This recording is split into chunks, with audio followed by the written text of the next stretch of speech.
Welcome, everybody. I'm Love Coach Scott Catamas, and it is Saturday Night Alive for the Global Peace Tribe with an amazing show. We have this early Zoom room show, and just the conversation that was already starting between some of our presenters was very dynamic, all about how science and spirituality is weaving together.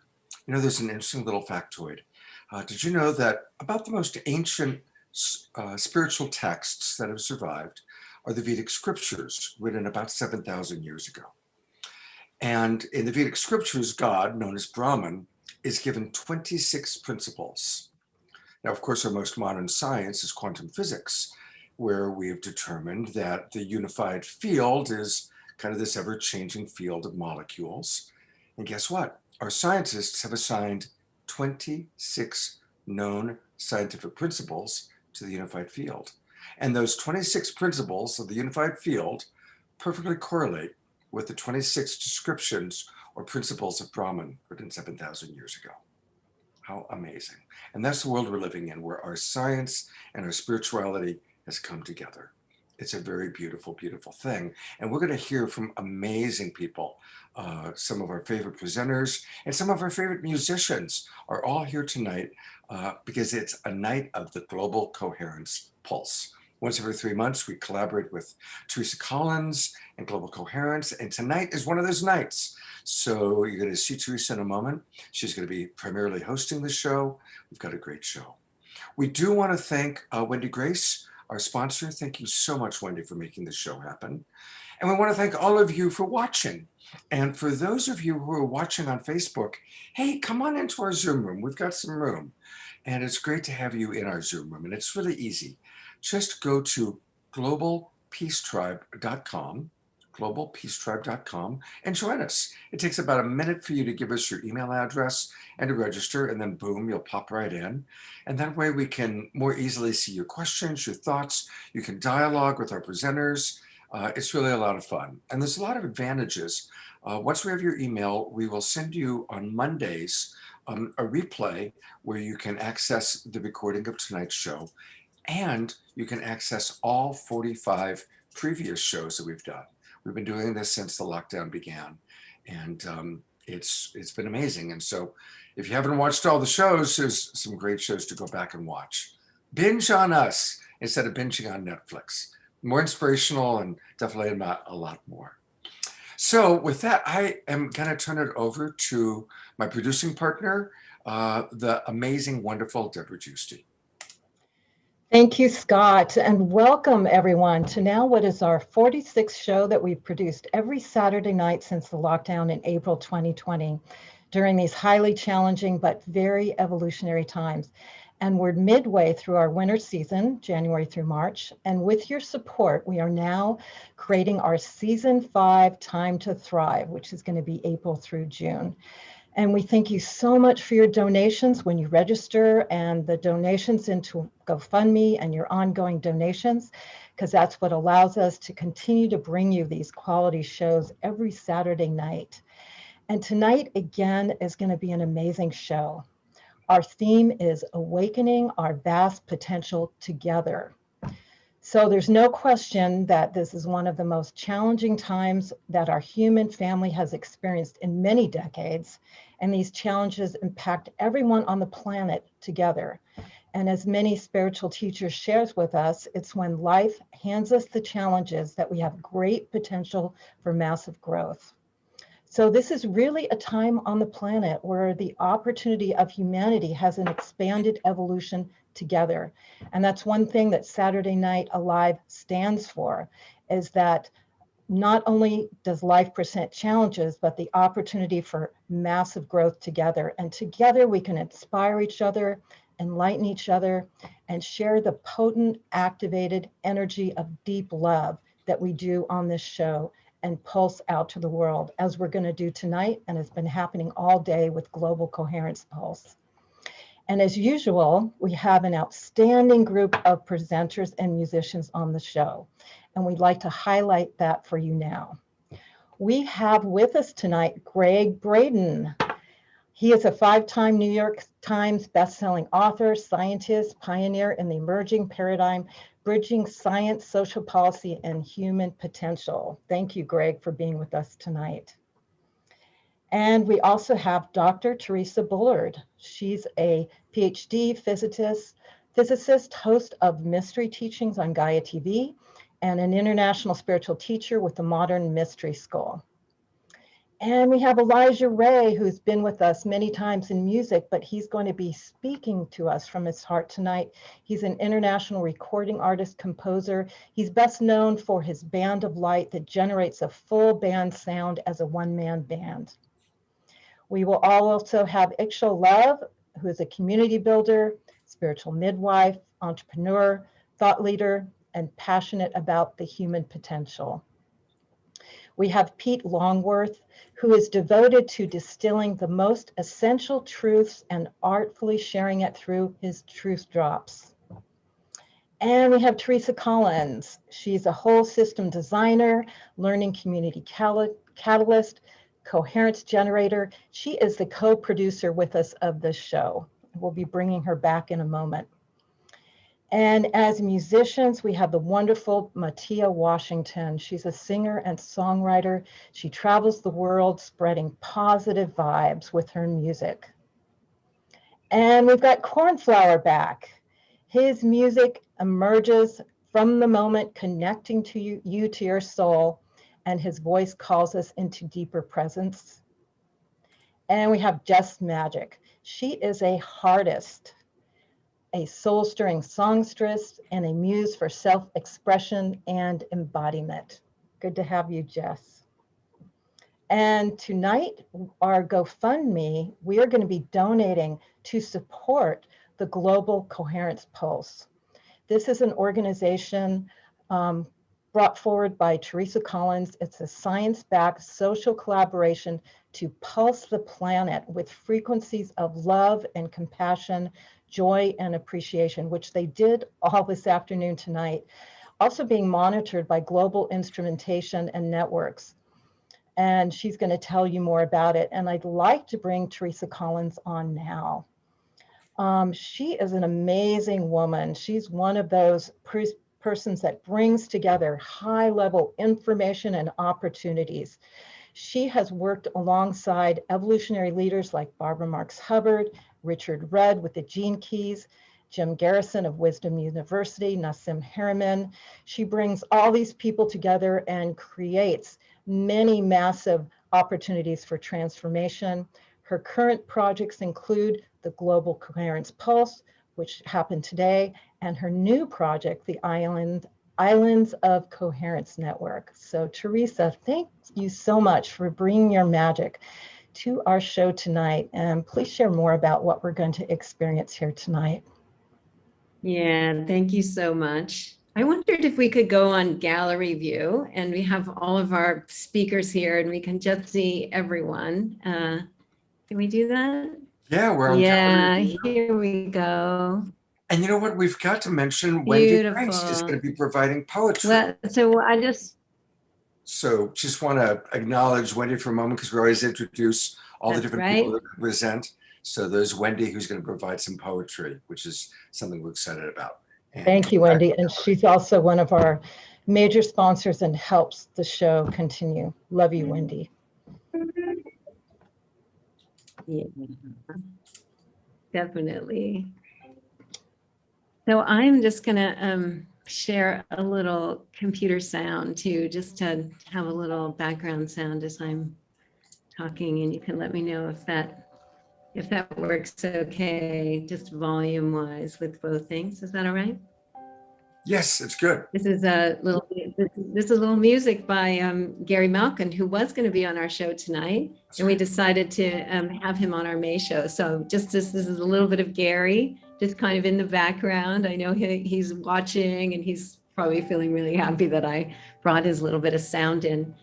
And I just want to say I'm so grateful that you have brought us into your living rooms tonight, that you're actually setting aside some time right now to be right here with us, to just to be able to relax and drop into our hearts together and be in community and have some fun and have some laughs and be touched deeply in our hearts, and all the things that happen on these beautiful shows that Scott and Debra and their team have been putting on now for a year. Like, right, we all just like stepped up. COVID happened and we just started to say we need to come together, and it's made a difference.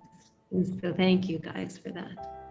And as you said, we had a global coherence pulse this morning. I love having these pulses in the morning and then being able to come on Saturday Night Alive and carry that wave of energy and love and compassion and gratitude that we generated together, and hope, and ride the current of it tonight together in this session. So my intention is that we all get to relax together, that we get to be nourished here tonight with one another as we explore this one question together. And that's, how do we awaken our vast potential together? How do we awaken our vast potential together? Because it's actually, we're feeling it rising up inside of us. We're feeling it in every cell of our body, wanting to burst out when we can stop for a moment and come into our hearts and breathe. And when we're in communities like this, we feel it's coming, it's here, it's possible, it's our natural state. And so as we all, the different presenters that I brought, the different artists, these are all of my friends. These are all people that I love, that I know are sharing a new story. They're sharing a new way to like liberate what it is that we're here to offer each other in the way forward. Because for me, I believe first and foremost that awakening to our vast potential is an inside job, first and foremost. And second, it's collective by natural design. We're meant to do it together. So that's what tonight's all about. And so I just want to invite you to relax. There's one thing, we're going to put a link in the chat to a Slido, and this is a word cloud. And the word cloud, I thought we could use it tonight for a little interaction. So it's not just us sharing a response to this question, which I asked all the presenters and the artists, but that you could begin to reflect on what your answers are to how do we awaken our vast potential together. And maybe something that Gregg says or Matia sings or something sparks you, type it into that thing, and then we'll watch that word cloud grow, and at the end we'll see what we say in answer to this question. So without further ado, Matia, my beautiful sister, I'd like to just like lay everyone into your arms as we just take a moment with you to drop into our hearts. Just stop right here, right now, and drop into our hearts and breathe. Thank you so much, Teresa. I was hearing the Holy Spirit, and it gave me a bit of this song that I hope will be able to encourage those that are watching tonight. It is divine purpose for you to be here at this moment, in this time, in this space. As long as we have breath, we are full of purpose.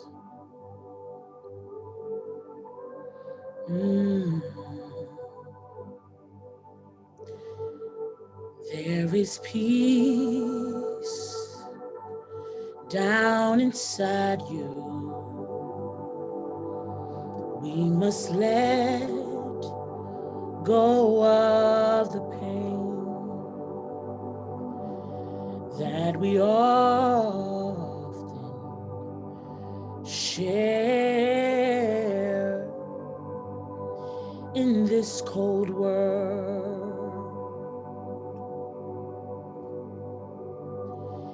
There is joy at the river that flows with waters that heal. I'll let go if you make me whole, we must stand hand in hand, making change all together. We have the power to heal our brothers and heal ourselves. There is peace down inside you. We must let go of the grief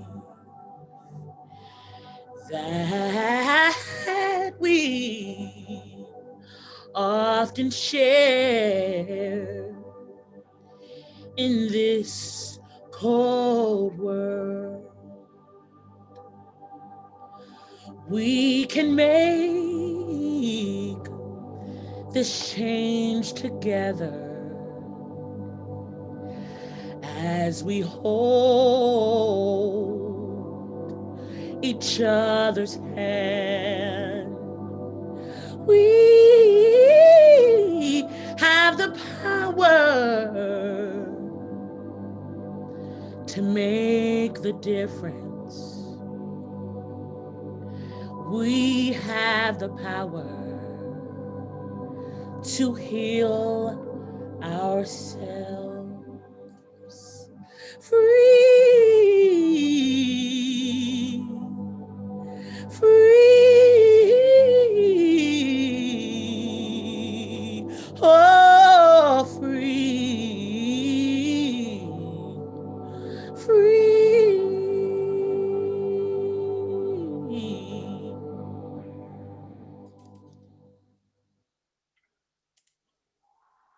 Thank you so much. Thank you.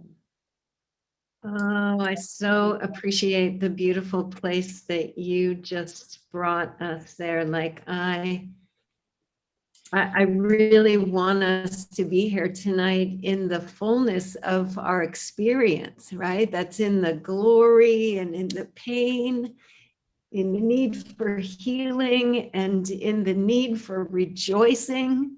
Yes. And you just really just like pulled all of that into just one little nugget that we could have in our hearts while we open to each other, right? So we open all the way. Yes. Thank you. Thank you Beautiful. so much for the space, Teresa. Thank you. Thank you. Mm. Yeah, we needed to start right there into the sacred center of our own sweethearts. Yeah.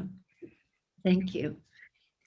Ooh, that was so good, so beautiful. And we'll hear from Matia again later. We'll just continue to have her presence in our space. And I'm going to go, and I'm looking at the word cloud as it's starting up. It's just so beautiful. So that I love that you're all kind of sharing your thoughts about what it will take. And together we're generating this new story right now.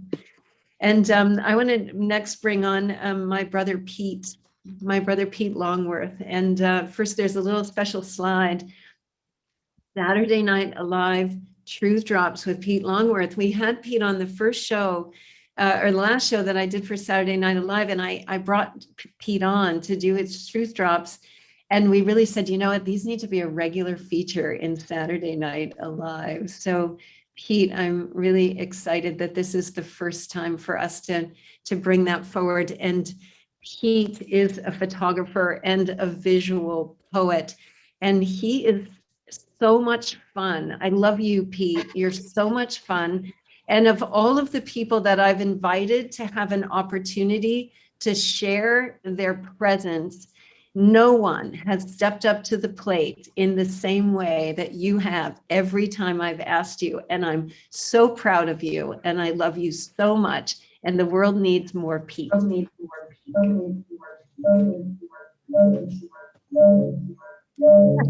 Wow, that created an echo. Whoa, dude. Wow.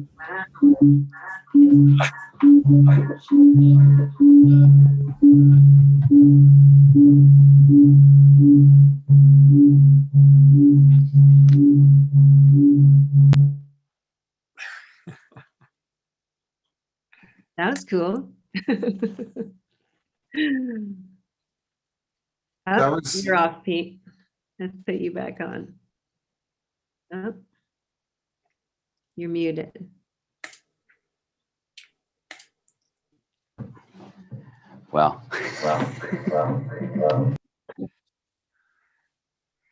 Oh, you're muted. Okay. The echo's you. you know, this is the beauty of what's happening because we're from all over. Pete is in Bali, right? And I mean, we've got people from all over the world right now watching, and people all over the world coming in and doing this. And let's face it, we're all in our homes, we're all in our living rooms, and we do long sound checks, and still the excitement happens. I think your power of love for Pete was so great, Teresa. It was just so big that it's just like blew out the technology. That's exactly what happened. That's exactly what happened.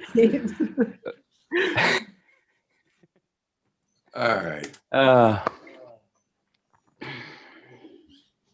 Back to Pete. No, we're good. Howe? Can you turn that off, please? All the way down.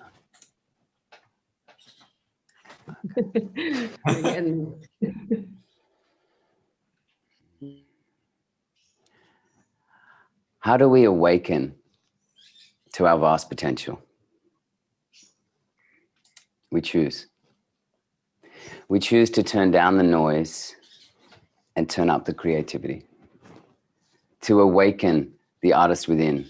And it doesn't mean that you need to be a poet, a painter, or a pianist, because creativity is pure intelligence having fun. And so you can do this as you cut your carrots for dinner, in the manner upon which you greet your colleagues at work. The way you treat yourself can be a living art piece. And to move ourselves powerfully in that direction, I have 3 simple steps for you.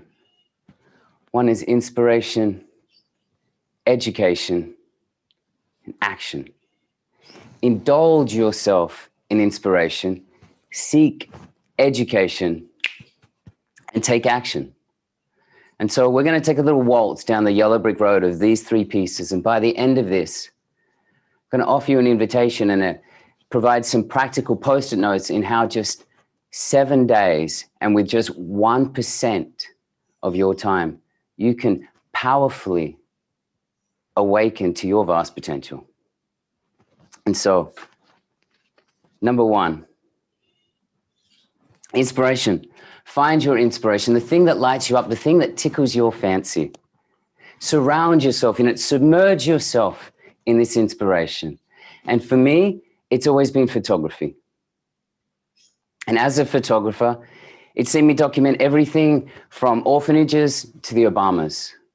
And it's taught me how to attune to the beauty and how to find the splendor in the mundane. And by submerging myself in my inspiration, I've discovered that there is poetry alive in every corner. And so to kickstart your creativity, I'm going to share with you some of my inspiration in the form of some of my favorite images. We have a little video here.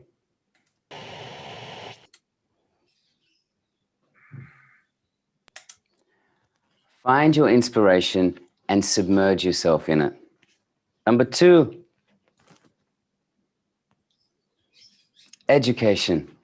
Seek quality content that elevates your perspectives. Invest in courses. Get lost in TED Talks, in audiobooks. Take salubrious adventures in rabbit holes that actually serve your soul. Number 3, Take action. Make good choices. Make actions that take you away from the noise and take you towards the creativity. And be discerning. Because where you choose to invest your time and your energy will impact. It will impact what you believe is possible. It will impact where you end up in this world. It will impact how you feel. And so at different moments throughout the day, take the time to check in. Whether you're deep in the middle of something or whether you're about to get into something, do the choices you're making in that moment, do they align with your passions and your purpose? Do they walk you proudly in the direction of the life that you want to live? Or do they slowly but surely take you further away? At the end of the day, are you sitting in some endless scroll? Or are you sitting in the beauty of your own temple for a moment of meditation? Are you choosing poetry? Or are you lost in the porn of social media, mass media, prophetized media? Is your life being lived by design or default? When you go to bed, is your phone by your head waiting to yell at you in the morning? And when you wake up, is the first action you take of that day to mindlessly give your attention to external demands? So choose wisely how you use your time.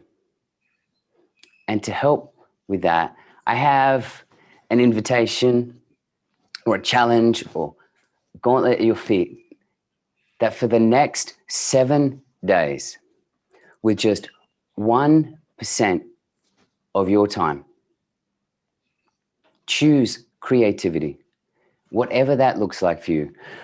Reading, writing, drawing, making music, making love, dancing, breathing. Commit to doing just for 1% of your time, which is only 14.4 minutes. Commit to that slice of creativity before you mindlessly subscribe yourself to the needs of something or someone else. And pay attention. Pay attention as you do this as to how it feels to nourish the artist within you. Pay attention to how it feels to be productively moving towards awakening your vast potential. And while you're on this journey, remember that in the corners of every day live both problems and poetry. And whichever you seek, you will find. And if pretty pictures and the thought of enlivening your creativity and nourishing the artist within is an inspiring thought for you, I have a 4-week online photographic workshop that will so sweetly serve your soul. And if you'd like just a taste of this, a teaser of what this is like, on the 3rd of March, I'm hosting a free creative masterclass. And that will be dripping in inspiration, education, and action. And I invite you to sign up and tune in, because I promise you it will not be dull. Because not only will we be actively awakening our vast potential inside of this, we're going to have a great time doing it. Thank you, Teresa. Thank you, Scott. Thank you, Debra. It's a real privilege to be here.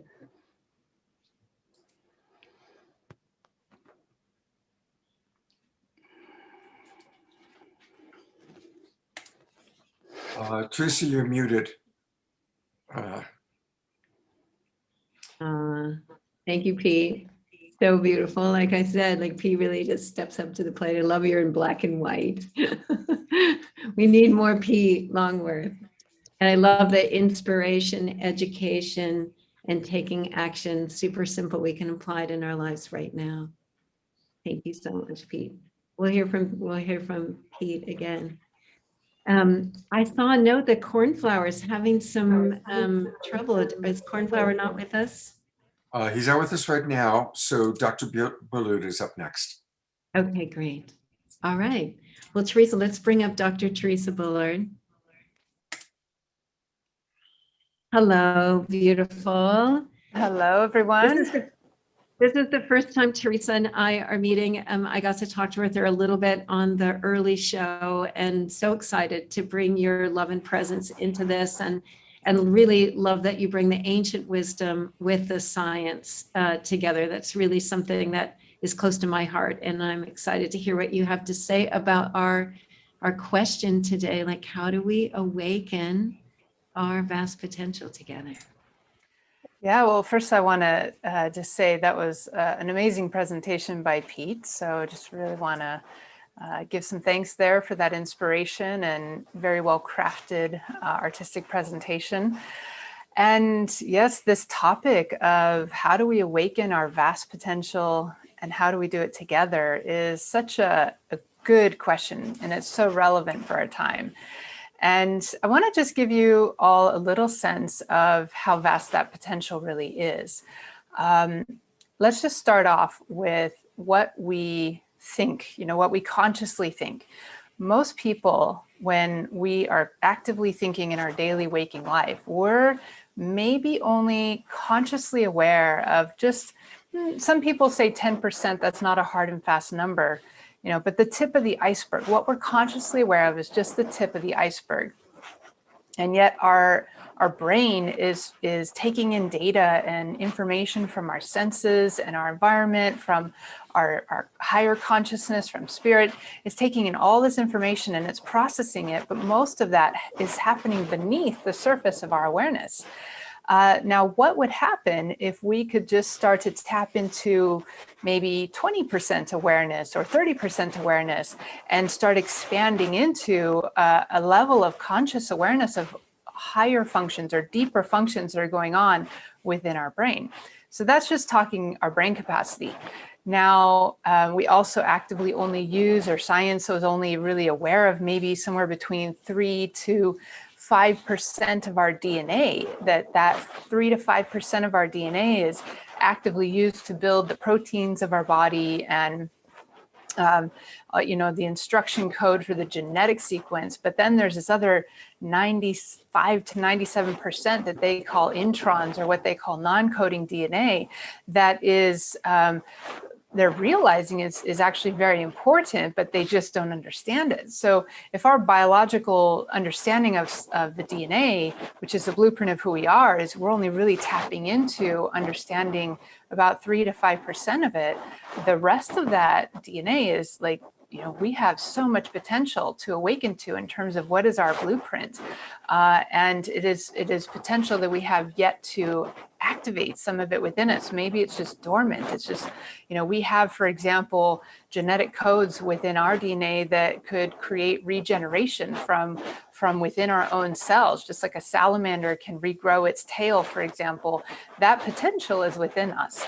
Super immunity potentials within us, greater awareness of all of our senses and our perceptions is within us. You can imagine, for example, some of your superhero movies, like maybe Superman with X-ray vision, or the super strength or super speed. We have a sense of that archetypally. We have that sense of there is more potential within us that's yet to be awakened. And some of the movies that have been coming out really try to depict some of this, whether we're talking from X-Men and our evolution into new abilities, or like Lucy, and just sort of finding ways to tap into it. But I like what Gregg Braden said earlier, which is that rather than trying to hack the body with technology, like implanting chips into our brains so that we can be hooked up into the cloud and the internet, and having brain and internet interfacing, we can already tap into that potential through the collective consciousness, through the morphogenetic field. There's huge amount of potential that we have yet to tap into. Another thing to consider is that if we just take our 5 senses, for example, what we see, we call the visible light spectrum. And yet we know from science that visible light spectrum that we can see with our eyes is just a small sliver of a much greater electromagnetic spectrum. It's just 1%, right? So we're only seeing 1% of the physical reality around us. And then we're only consciously processing about 10% of that 1%. So now we're talking, 0.1% of the physical reality around us. And that's just through our eyes. You have similar ranges through what we feel, what we smell, what we taste, what we can hear. You can hear maybe more broader spectrum than what you can see, which is why I love that we're bringing music into this experience to help create, a unified effect, a unified field. Now, the other big key to all of this is, well, how do we tap into that, right? If we can awaken that potential, how can we awaken it? So this is where I feel that modern science and the sort of quantum paradigm is really important, because there is this key. It's a really important key, and it's a fairly simple key to remember, and it's called coherence. And this is something that we are trying to achieve here, is coherence. How can we achieve that within ourselves? How can we achieve that collectively? How can we achieve that globally? So we have these coherence opportunities through things like entrainment. I'm not sure who's, is that my feedback or is that someone else? Sorry, oh, okay.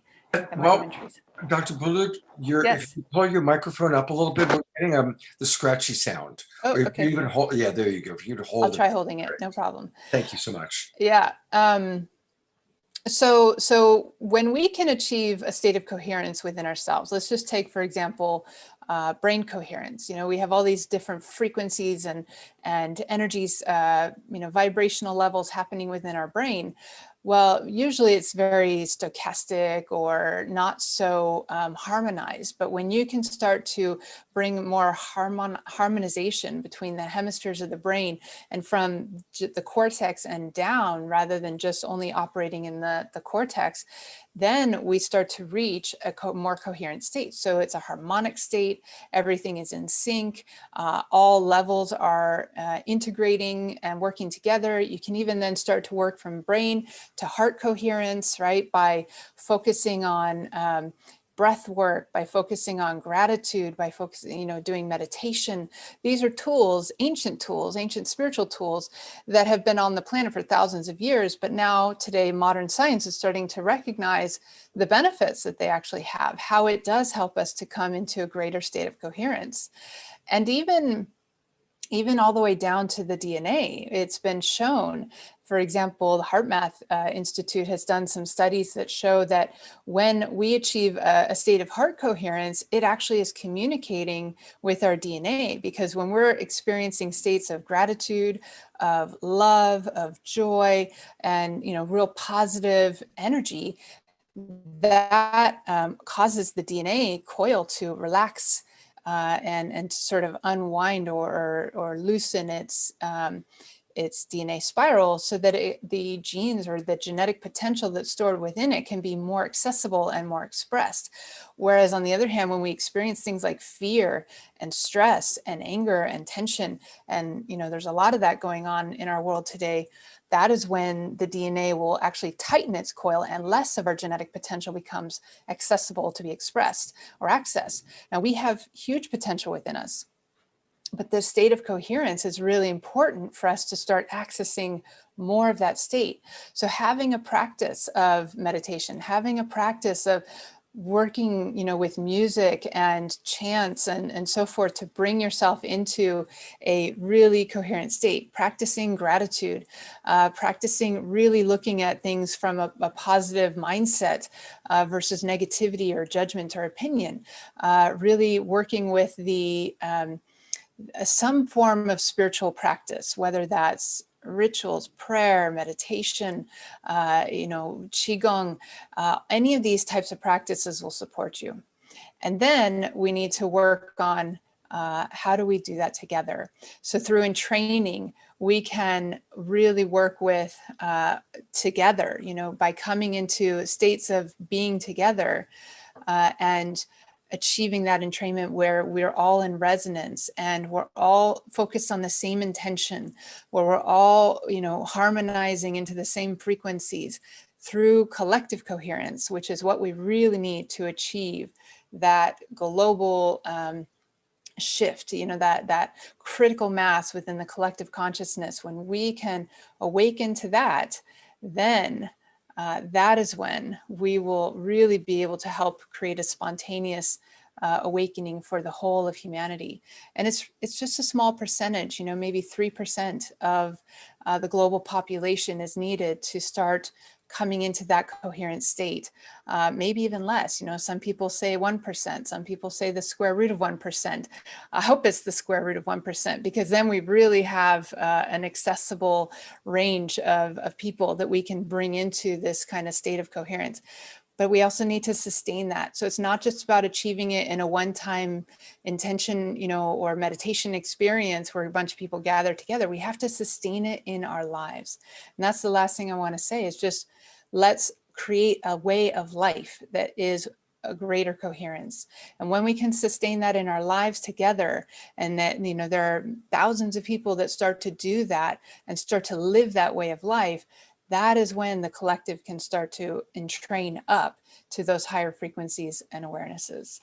So that's about all I have time for, I think, right now. But that I just wanted to send that out there in terms of our global possibilities, our personal possibilities and potential, and that we can awaken.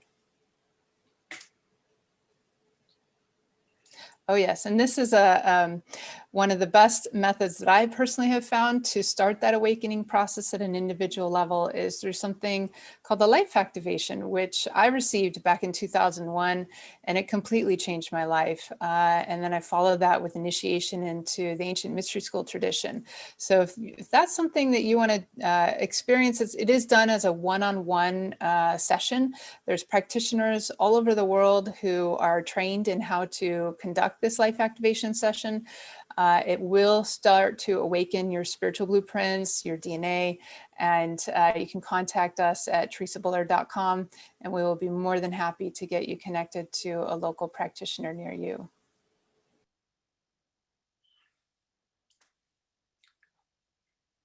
I'm going to unmute. Beautiful. Thank you so much. Let's stay on Teresa just for a moment, and we need to bring you into a global coherence pulse. Everything that you just said is exactly what that initiative is all about. So I'll definitely be in touch. I would love to have you come on and support the community that's growing around that and really practicing and building those islands of coherence. That sounds wonderful, Teresa. Thank you. Yeah, thank you so much. We're going to go next to Elijah Ray. And I just want to apologize. I came to a hotel so I would have great internet tonight, because sometimes my internet at my home doesn't work and it's terrible tonight. So my audio's good. I'm on my phone, so if I'm a little fuzzy, I'm just a little fuzzy tonight. So Elijah, thank you so much. We were gonna go to Cornflower next, but he's having a little trouble. So let's send him some really good energy. We're all good and relaxed here. We're in our living rooms together. He's been working really hard to try to get his gear going. You know how that is. So let's all just send him some good energy on this last day of Mercury retrograde. Last day. Yeah. Yes. So much love to my brother Cornflower. I just want to dedicate this song to him and to all of you. And hey, Teresa, we all have fuzzy moments, so don't worry about it. This is our time just to band together. And it's kind of like, when you see that flock of birds flying in a V formation, we got to switch it out every now and again, and I know many of us have been on the front lines. So I just want to say, let's take this moment to take a big collective deep breath. If you feel like you've been just like on the edge of the edge of the edge and given nonstop, take a moment for you, starting right here. This is a song called Gratitude. I send this out to my brother Cornflower. Mm.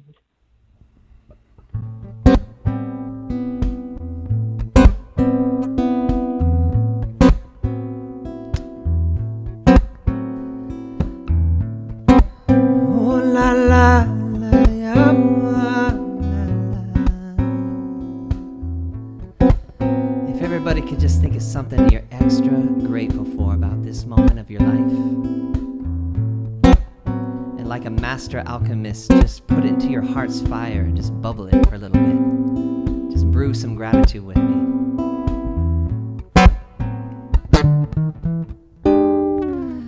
I'm grateful, I'm thankful for you. Are here in my life, I adore you. My only possessions are the pearls that you gave me. I'm grateful, 'cause to walk the path of light, it wasn't easy, but now I see it so clearly. You gave it to my life, and now I know that you've always been there. Now I just wanna say, just want to say that I love you. Yes, I love you.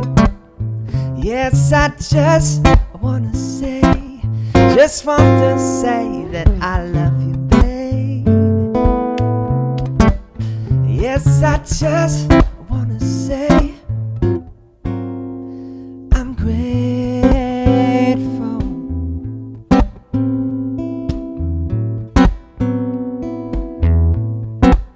Oh, yes, I'm thankful.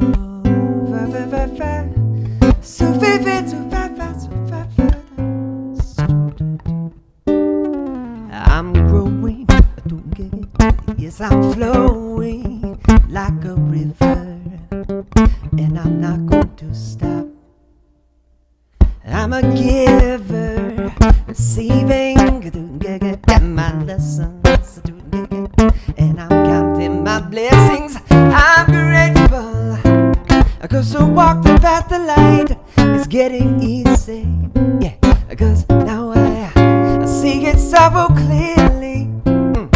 You came into my life, and now I know that you've always been there. I'm grateful, 'cause to walk the path of light is getting easy. 'Cause now I see it so clearly. Yeah, yeah, you came into my life, and now I know that you've always been there. Now I just wanna say, just want to say that I love you. Yes, I love you. Yes, I just wanna say, just want to say that I love you, babe. Oh yeah, yes, I just wanna say, just wanna say that I love you, baby. That goes for all of you. Yes, I just wanna say.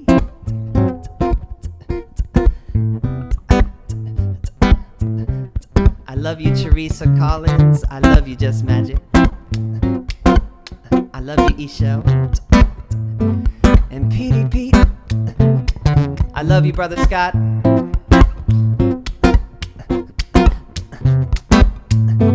I love everybody on this call and everybody who's tuning in. And just, if you could just put your hand on your heart and just say, ooh, I love you. Just give some of that to yourself real quick. Come on. Just want to say that I love you. Yes, I just want to say it. Just want to say that I love you. You're doing a good job in this crazy time on planet Earth. I just want to say that I love you. That's all. I just want to say it. I'm grateful.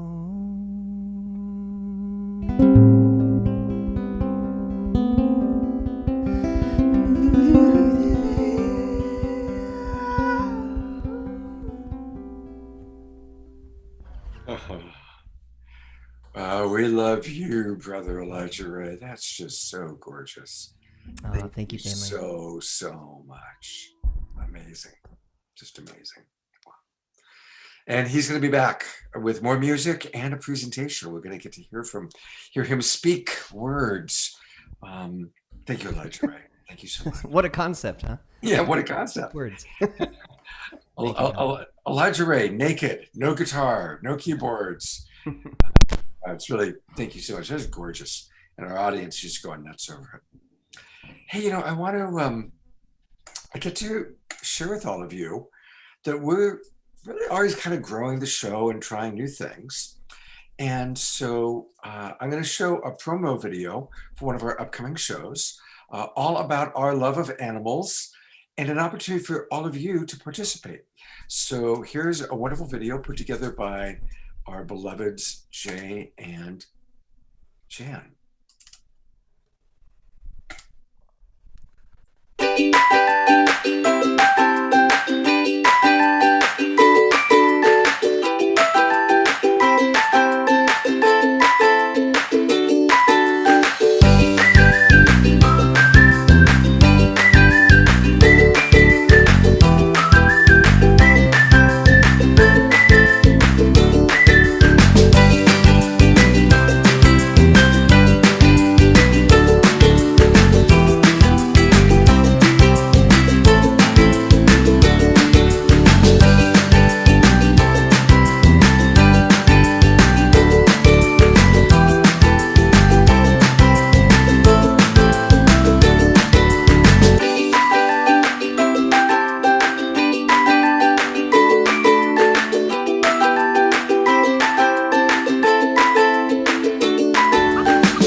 That's right. So in a couple of weeks, 3 weeks actually, March 13th, it's all about animals. Yeah, it's going to be your turn, buddy. You're going to be the star.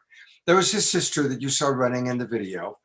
And so we want to get your pictures. Tell us all about your animals. And it can be dogs, cats, hamsters, rabbits, horses, goldfish. We want to see photos of your animals with their names. And we're going to put together a really fun video montage. So, and send those to Laura@globalpeacetribe.com. Laura@globalpeacetribe.com. And thank you, Jan, and thank you, Jay, for putting together that fun video. And we've got some other, later on in the show, fun videos that they put together promoting our upcoming shows. So it's kind of a cool thing to do. A really cool thing to do is to support Global Coherence and the Pulse. This show began as a fundraising event for our dear friend Fantuzzi. And it was just like this little local Bay Area fundraiser that was going to be live. And then we went online and it grew and it grew and it grew. And here we've got presenters tonight, presenters from Puerto Rico. We got Jerry in Puerto Rico. We've got our friends in Bali. We've got people all over the United States. And those are our presenters. And you, the audience, are all over the world. It's really, really cool. And we love supporting our tribe, supporting our family. And so it's really important for us to support ventures like the Global Coherence. And so I want to show you a video. But before I do that, here is where a way that you can support. And there are organizations that we're supporting today. We always have or almost always have a nonprofit organization that we support. And it's Global Coherence. So while you're watching the video, maybe while you're listening to some music or listening to me talk, go ahead and donate. Go to globalcoherencepulse.org and you can donate. And guess what? Just today, they received a $5,000 matching grant. So my goal is for us to raise $5,000 from our Saturday Night Alive tribe tonight to help match that goal. Now, anything is valuable. $5, $10, $25. We appreciate anything that you feel inspired to donate.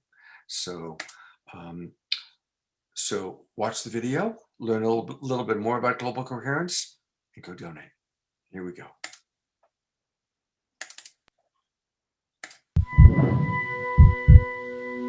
This is the human heart. Central to our physical body, our survival, revered by poets throughout history as the emotional center of our being. The place we instinctively touch when asked to point to ourselves.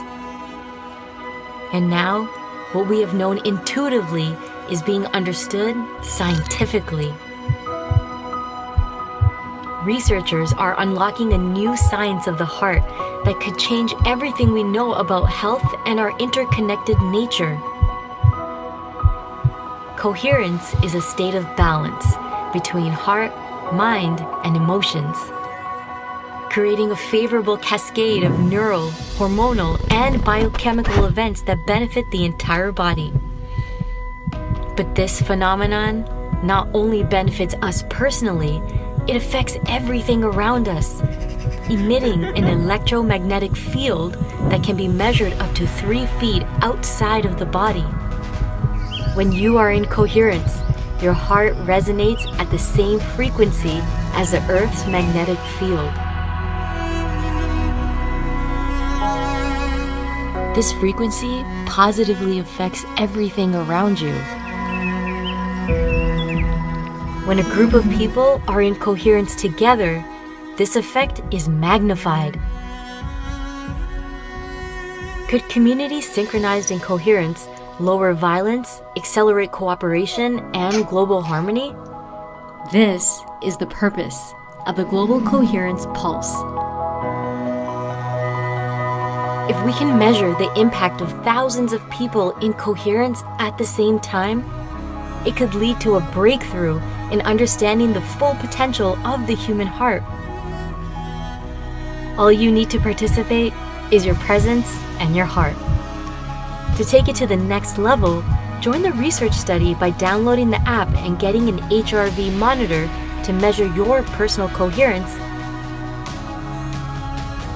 The world needs it more than ever before. Each human heart is unique and magnificent by itself.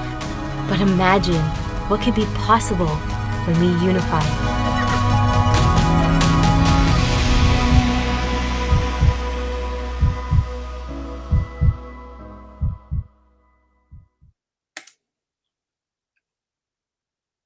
What a gorgeous video. That is just beautiful. Thank you so much, Teresa. And just want to remind everybody that it takes a lot to run an organization like this, to move something like this, to create the conferences and the events, to create videos like that, and to really help bring us all together. And that's what we're doing. We're all coming together. We're the Global Peace Tribe. We're creating global coherence. So let's all support Teresa, what she's doing. And throughout tonight, you're going to learn, not only see some of her favorite speakers and presenters, but you're going to learn more about what she's doing, including a really exciting project that Saturday Night Live is going to be very involved in, my Love Coach Academy is going to be involved in, and hopefully all of you are going to be involved in. So this is called foreshadowing. It's a theatrical technique. So with no further ado, I'm going to turn it over to Teresa. There you go.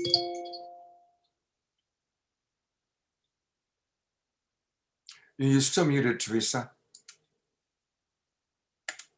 Look at my I'm like a little fragmented here. I love this. This is great.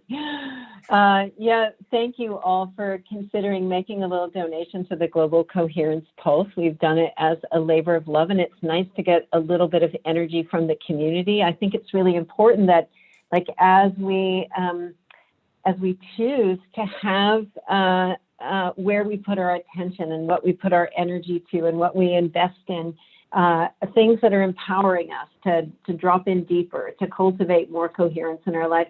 It's good for us to contribute to those things. And when everybody gives a little, then we can have a lot. So I appreciate any resources that you give. We had a Heart Math donated $1,000 towards the matching grant. So that was really exciting and wonderful opportunity. I want to acknowledge my partners in this, Claudia Wells, who also works with IONS and the Global Coherence Initiative. We're partnering with HeartMath. Roland McCready is one of the co-founders.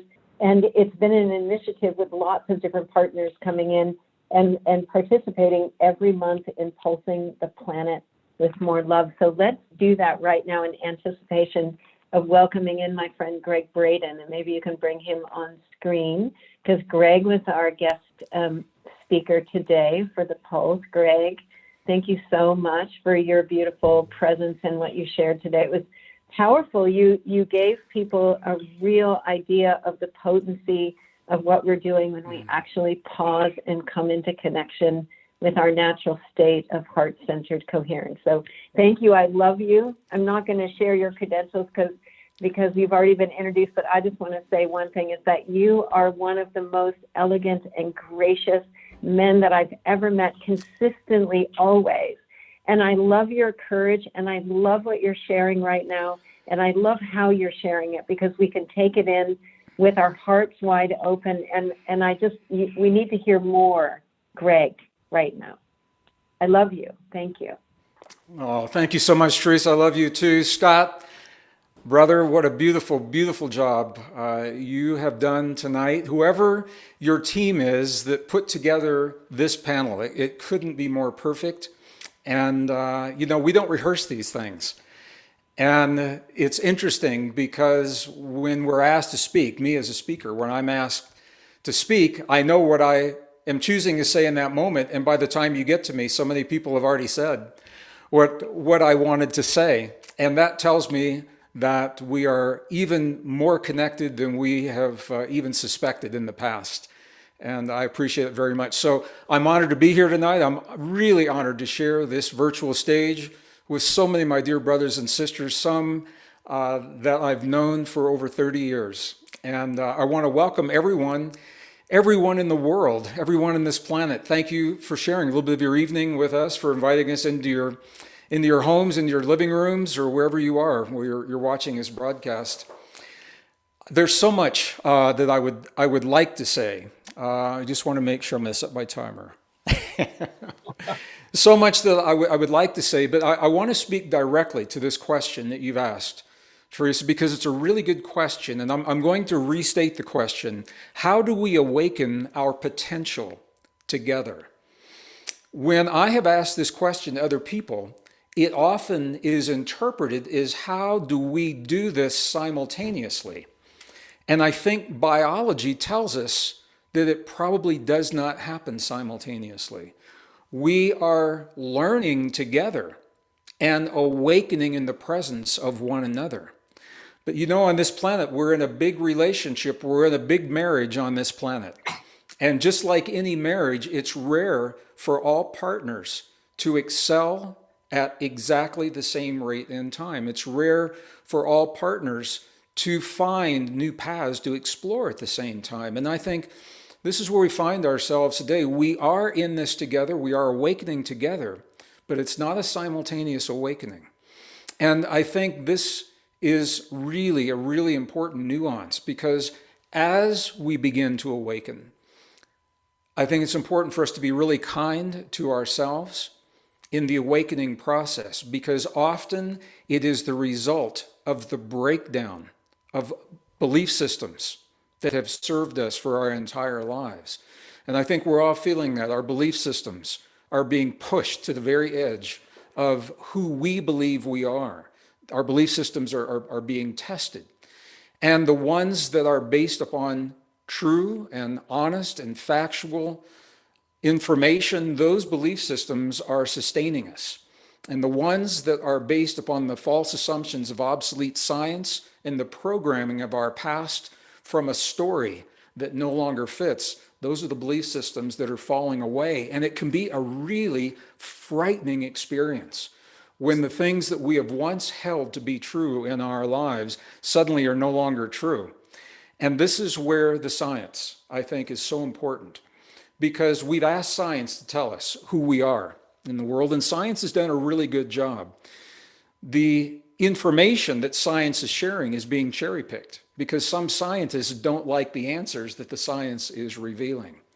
So as we awaken together and as we learn to be kind to ourselves, I think it's really, really important to be kind to one another, because not everyone is going to awaken in the same way. Not everyone is going to embrace the same belief systems in the same way. And yet here we are together in this world, creating a new world and finding our way, navigating our way through these breakdowns and the buckling of belief systems and the breakdowns together. So I'm just going to encapsulate very, very quickly. This is probably the briefest program I've ever offered. I'm going to encapsulate what the new story, the new scientific story is saying to us. And I am speaking quickly because I'd like to lead us through a process that embraces what the science is now telling us. We are all the product of programming, and I think we all know that. This is the largest deprogramming exercise that the planet has ever seen. We are breaking out of an old program of fear and limitation. We have been taught that the universe is a dead universe. We've been taught that we live in a dead universe that is inert, and that we're the product of lucky biology and random processes separate from one another, with very little power to influence what happens within our bodies, let alone the world around us. That's the old story. And it's that story that much of the world is trying to embrace the changes that we're seeing. They're trying to embrace it through that old story. There is a beautiful, powerful new story that's emerging. And I'm going to say this quickly. What the best science of the modern world now is telling us is that we're the product of a living universe. It is alive, it is conscious, it is intelligent, where we would expect to find abundant life. We're not alone. And that life may not be in the forms that we expect it to be in. But this is what the science is telling us. The science is telling us that we, as what are called anatomically modern humans, we showed up on this planet 200,000 years ago, just as we are today. The DNA that is pulled from the fossilized remains of the beings that we used to think were our ancestors. We compare that DNA to us today, what we see is that we did not descend from those primitive forms of life. We showed up fully enabled, fully intact, the same body proportions and the same capabilities, the same neural network that we have right now. How that happened is another conversation. But this is what the science is telling us. And what that means is that we are made to adapt and thrive, not just survive, but we're made to adapt and thrive in the presence of the world that we find ourselves in. Dr. Bullard, I'm so happy that you went before I did, because you stated so eloquently something that I want to touch on, and it's going to lead us right into where we want to go. There's an emerging philosophy based upon rock solid science. And I want to share this philosophy with everyone listening. I want you to think about this.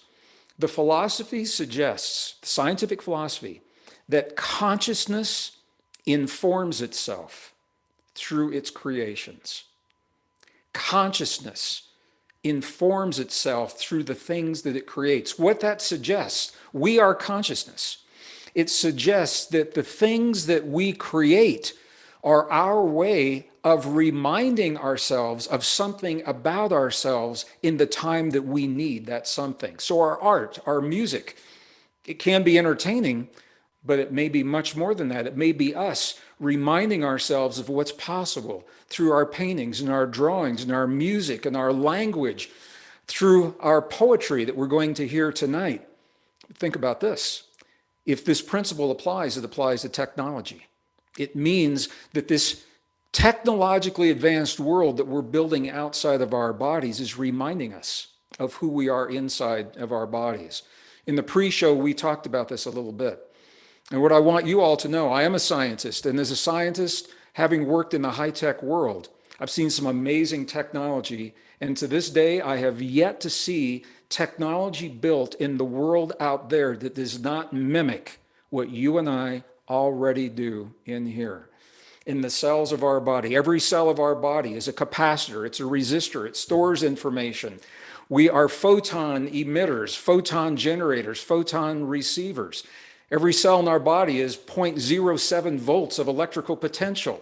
We've got about 50 trillion cells. I'll do the math for you. That's 1.5 trillion volts of electrical potential that we regulate through thoughts, feelings, emotions, beliefs, focus, and breath, the core of our most ancient and cherished spiritual traditions.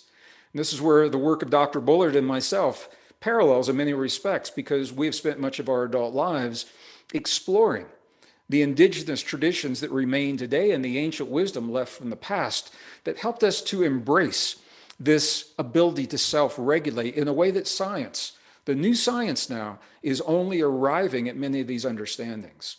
So what I'd like to do, the understandings of everything that we're talking about, self-regulation, The master switch for this self-regulation begins in the human heart. I'm going to share my screen because I want to show you something. I want to show you what the best science. Can you all see me and see the screen as well? This is brand new. In 1991, scientists discovered about 40,000 specialized cells in the human heart, sensory neurites. They're essentially like the neurons in the cranial brain, but they're in the heart. They think independently of the brain. They feel, they remember, they sense independently of the cranial brain. And when we use our heart to create the coherence in the world around us, it's these neurons that we are harmonizing with our brain. Now, for many people, it sounds like a metaphor. It sounds academic. It sounds like make-believe or somebody's theory. So I want to show you, this is a new scan of the human heart, and where the yellow is right there, those are actually, you're actually seeing the sensory neurites. You're seeing the neurons in the heart that we're going to access in just a moment. All right, look at where they're located, precisely where the blood enters the heart, where the blood leaves the heart, precisely where we have feelings about our relationship to the world. And those feelings regulate the way that blood is moving. Those feelings regulate how we function and the signals that we send to the rest of our bodies. So I want you to see that this is something, it's real. It's not a metaphor, it's not make-believe. Now the science is also telling us there's a field that connects all things. A lot of people, when they talk about that field, they take their arm and they go like this, there's a field out there. What I want you to know is that we are that field. Every atom in your body in this moment, in my body, we're in this together. Every atom is emerging and collapsing from that field. So we are in a living universe, conscious and intelligent, and we are made through these neurons to communicate with this field. It is a field of intelligence. The reason I'm sharing this with you now is because our world is changing and we are inundated with information, misinformation, disinformation, well-intentioned information that we don't know what to do with. And we all have to ask the question of ourselves, what's true for us? The way our ancestors have always invited us to answer that question is to be able to access our heart intelligence. And I'd like us to do this together tonight. I think this is the most powerful gift I can give to you in 10 minutes or 15 minutes. I don't know what's going to happen in our world, and I don't have a crystal ball. I don't know what's going to happen in my life the minute I leave this broadcast. But what I do know is this. Regardless of what the world shows me out there, I always have a source of truth that I can access to help me to respond in a healthy way to what's happening in the world. And I think we are all being asked to do this for ourselves. So what I'm going to invite you to do, we're going to go through a little process. And I'm going to invite you to communicate with these neurons in your heart that are linked to the field of intelligence that connects us all right now. There is coherence that's involved. We did coherence earlier in the day, and I didn't want to be redundant. So we're doing something just a little bit different here. I'm going to lead you through a process of focus and of breath. And when we communicate with our heart, there's a protocol. We begin with the words, my heart. So there's no ambiguity in the body as to where this information is coming from. And we use brief, concise phrases or maybe one sentence when we ask the question. We don't need a preamble. You don't have to have an introduction to your heart. Your heart has probably known you for a long time. So we don't need to tell our hearts all of the circumstances. We can go directly to the question. And when you receive an answer from your heart, it typically comes before you even finish asking the question. The question is the formality because it's already in your consciousness. So I'm going to invite you to ask a question that I will lead you through, maybe two questions. And I think this is the best way that I can honor you with the time that I have with you tonight. So if you are listening to this broadcast and you are driving a vehicle or operating heavy machinery, please do not do this process. Please be in a place that is safe, where you can focus your energy and your attention on what we're doing together right now. Scott, I'm going to bring up a little music on my end, and I'll bring it down. You let me know. Are you hearing this okay on your end? We're hearing it. It's light. It's light, but we can hear it. I can bring that up just a little bit. I'm going to be speaking over it. Is that okay? Perfect balance. All right. If you've not done so already, I'm going to invite you to close your eyes and allow your awareness to move from your thinking mind into those neurons of the feeling heart. And I'm doing the same thing right here. And I'm going to invite you to shift your awareness from your mind to your heart by gently touching your heart center in a way that's comfortable for you. Our indigenous traditions have many ways that they do this, in prayer position, prayer mudra, an open palm, a couple of fingers. Your awareness will always go to the place where you feel that touch in your body. And the second step is I'm going to invite you to slow your breathing just a little bit slower than you would typically breathe, with a longer exhale than the inhale, to signal to your body that you are safe. When your body feels that you're safe, it's like a switch that sets an entire chemistry into motion of healing and regeneration, rejuvenation, and it's the doorway to the question. So let's do this together. First breath, inhale. And release.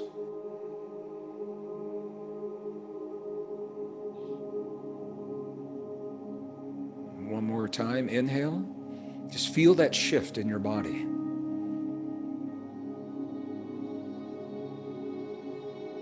And release.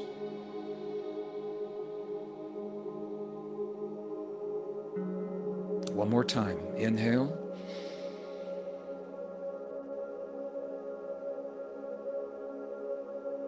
And release. And through your breath, you're initiating the language with no words that says to your heart and your body, I am safe. And this is what opens the door to the direct communication with those neurons in the field of intelligence. So I'm going to invite you, if it feels appropriate, to ask your heart a question and begin with the words, my heart. My heart, what do you want me to know right now? My heart, what do you want me to know right now? And that answer should come to you very, very quickly. Just make a mental note of that answer. And second question, my heart, what do you need from me right now? My heart, what do you need from me right now? And as you breathe into those answers, I'll invite you just to make a mental note of what has come to you.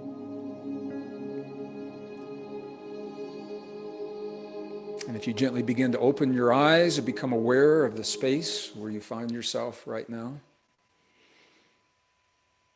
And I know this was very quick, but what I want to say to you, I do this all the time, every day of my life, in a phone call, when I get an email, when I see something come to me that's inviting me to do something out of the ordinary, something I wouldn't typically do. Is it right for me? Your mind will go through the ego loops of right, wrong, good, bad, success, failure, worth, not worth. Your heart is a non-polarity organ, and that's why you can trust the wisdom of your heart. And with that, I'm going to bring this part of my evening to a close. But I think this is the key, because we don't know precisely what will happen in our lives. What we do know is that we always have a source of wisdom that we can trust to help us to navigate the current of the world that's emerging before us. So thank you, Teresa. Thank you, Scott, the time to share that. Gregg, please do tell us a little bit about these two events that are coming up in March, because people, they're going to want more of you. So well, I didn't know we were going to do this. So this is okay. Well, I just don't want to inundate people with too much Gregg. There can never be too much Gregg. There can never be too much Elijah Ray. I don't know this. So this event, this is produced by the Institute of Heart Math. They typically do a physical retreat in the Mexican Riviera. This year, because of COVID, we are doing it virtually, and I was honored to be invited as a special guest. Roland McCready is the lead research scientist. Howard Martin, Dr. Debra Rosman are two of the founders of Heart Math, and Claudia Wells is represents ION. She's very active in the Global Coherence Initiative. She is a brilliant woman. She's a dear, dear friend, and I am honored to be sharing the stage with all of these people, where we're going to be offering the techniques and the tools and the science that is showing how the techniques of heart-brain coherence are being measured so that we can know when they're effective in our communities, in our nations, on our planet. And by knowing that, we know more of what to do and what works, and we can stop doing the things that don't work any longer. And because we're in such a time of abundance, even more, Gregg. One more. What is this one? What we're going to be doing with Foster Gamble. Oh, okay. So this is March 20. These are both on the same day. March 27th is this event where I am in deep conversation with Kimberly and Foster Gamble. We're going to be touching on a really delicate topic, and this is why we wanted to give it the time it deserves. We're going to be talking about body sovereignty. It's up for all of us right now, about our relationship to our bodies, the power that we have within our bodies to self-regulate our immune system, our longevity, enzymes, our resilience, our healing, our longevity, our rejuvenation, our regeneration, all of those things with the best science and the new discoveries that simply aren't being shared in the mainstream. So I'm very much it's a big day for me. I'm looking forward to both of those presentations. Thank you, Scott. Thank you for the opportunity to talk about those a little bit. Absolutely. Thank you. Yeah. Thank you, Gregg, so much for that beautiful moment to kind of drop in and ask our heart. I wondered, what did your heart say to you? I felt you so deeply in that moment. Are you asking me what my heart said? Yeah. I'll be very honest with you all, because it's very present with me right now. Many of you know I lost my mom to COVID over the holidays. Oh. And when I have opened my heart, I have to work not to cry, because she feels I could do it anyway. She feels very present with me right now. And what my heart was saying was, let it in, let it in. So I'm letting in the love for my mom. And I know that is a very sad story, unfortunately, that many people on this broadcast have experienced as well. We're losing so many people, and it is the impact of that loss. I just want to say this. When I studied with the Tibetans, this was what got me through this experience with my mom. What the Tibetans tell us is the depth of our hurt teaches us our capacity to love. And we're all hurt. We're all in loss. We've lost a way of life. We've lost loved ones. And as we embrace that, rather than trying to move away from it, we have to find a deeper love to transcend that hurt.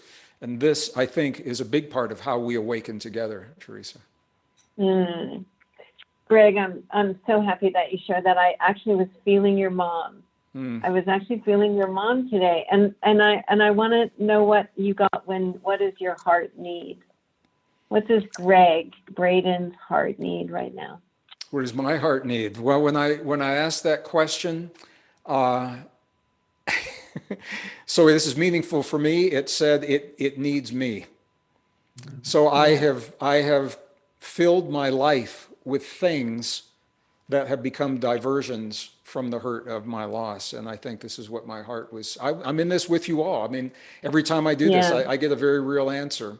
And And that's something for me to be very present with tonight. So thank you for your care and for asking, Yeah. Teresa. It means a lot. You know, I would love for us just to take 1 minute. And if you could tell us what your mother's name was, and for us all just to send appreciation to her for giving birth to you and raising you in whatever way she did that you turned out the way you did. My little 4'11" tall mama, her name was Sylvia. Sylvia Lee is her name. So good. Yeah. And you know, she passed unexpectedly quickly. I was not allowed to be with her because of COVID, and I was not allowed to be with her after she passed because of COVID. So that's I know that many people are experiencing that, and it makes for a difficult passage. So thank you for that. Yeah. Thank you, Sylvia. Let's all just touch into the places where, like I just saw, you know, Matia kind of brought us to that place, and here we are. You asked what our hearts need, Gregg, and our hearts actually we need to kind of heal. We need to feel. Yeah. We need to let it all in order for our brilliance to rise. We need to be present to our pain and all of that. It's all one thing. So I just want to. Maybe we can just all take a moment to close our eyes and just be present to the loss as well as the rising.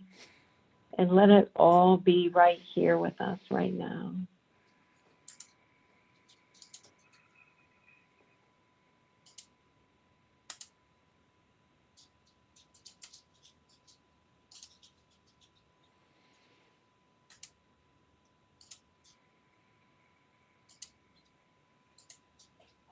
Bless all the people that we've lost and all that we're learning from this challenging and potentiated moment.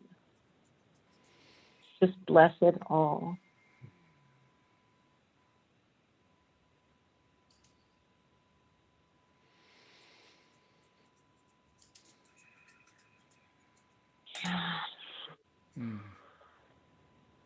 I think if we're going to awaken to our vast potential together, we have to be actually really present in the center of our own sweethearts together and yeah, really let it in.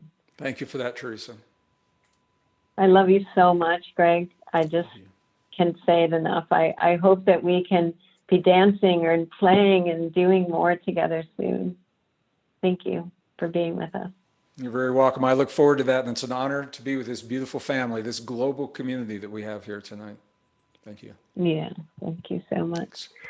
So I'm going to turn this over to the beautiful women in Bali for bring up their camera, and Jenna, Lee, and Jess Magic, two beautiful sisters.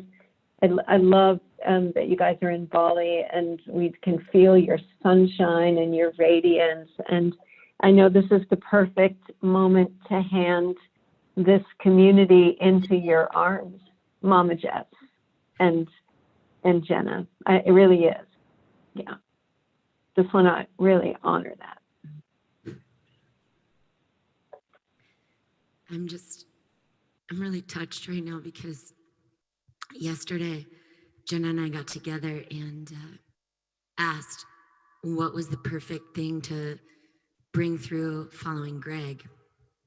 And obviously we had no idea what Gregg was going to be talking about, but this mashup came through that seemed to all be songs that honored the cycle of life, death, and rebirth. And it felt like it was connected to the dying systems and this new world that's being born, and also to the beings. We chose to be here on this over singing gospel songs at a memorial service for a sister that we lost here in Bali. And so as Gregg was sharing, it just was like, I just had this moment of gratitude for that unified field and for the way that information traveled over as I tapped into Gregg and then what wanted to happen now. So as we share this remix mashup that just came through yesterday, we really dedicate this to those cycles of life and death and rebirth. And may this song offer a safe space for you all to feel, to sing along, to use your voice and our voices to regulate your nervous system and create a field of safety. And we're so grateful, Teresa, for you inviting us to be here and for the depth of this moment.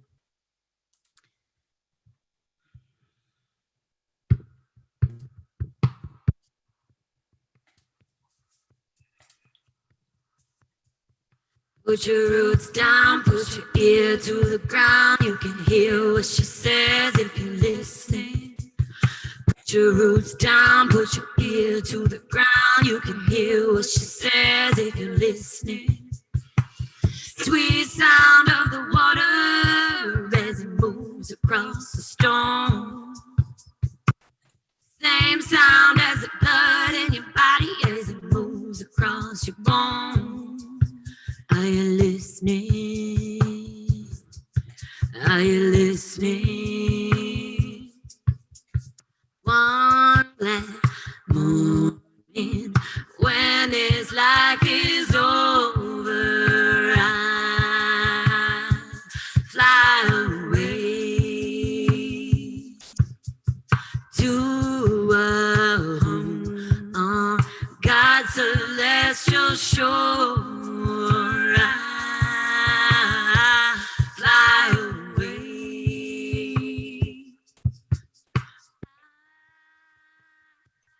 Fly away, oh glory, I'll fly away to a home on God's celestial shores. I'll fly away.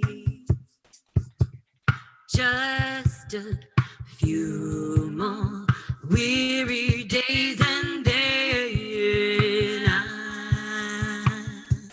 fly away to a home where joy shall never end. I'll fly away. Oh, fly away, oh glory, fly away to a home where joy shall never end. I'll fly away.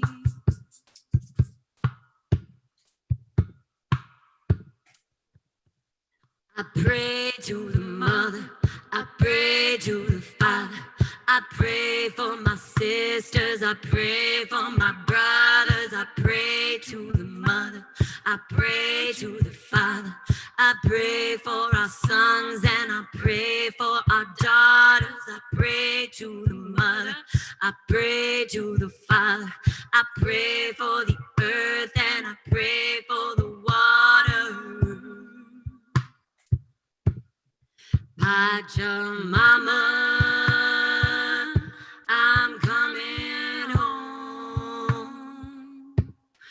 to the place where I belong. I wanna be free, so free, like a dolphin in the sea. I wanna fly high, so high, like an eagle in the sky. And when my time is done, oh, I'm gonna lay right down and die. Lay down,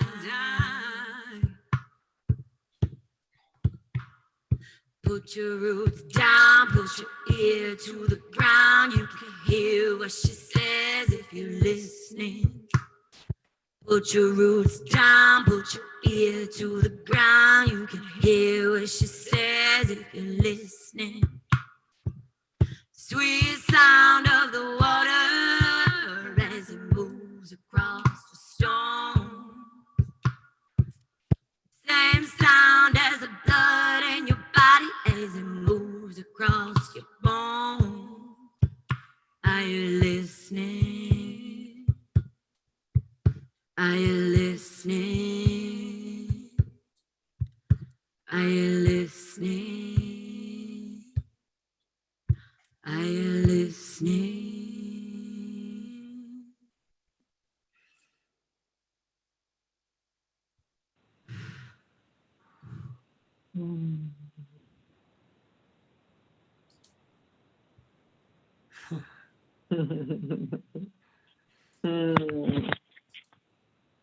Thank you so much. We're listening.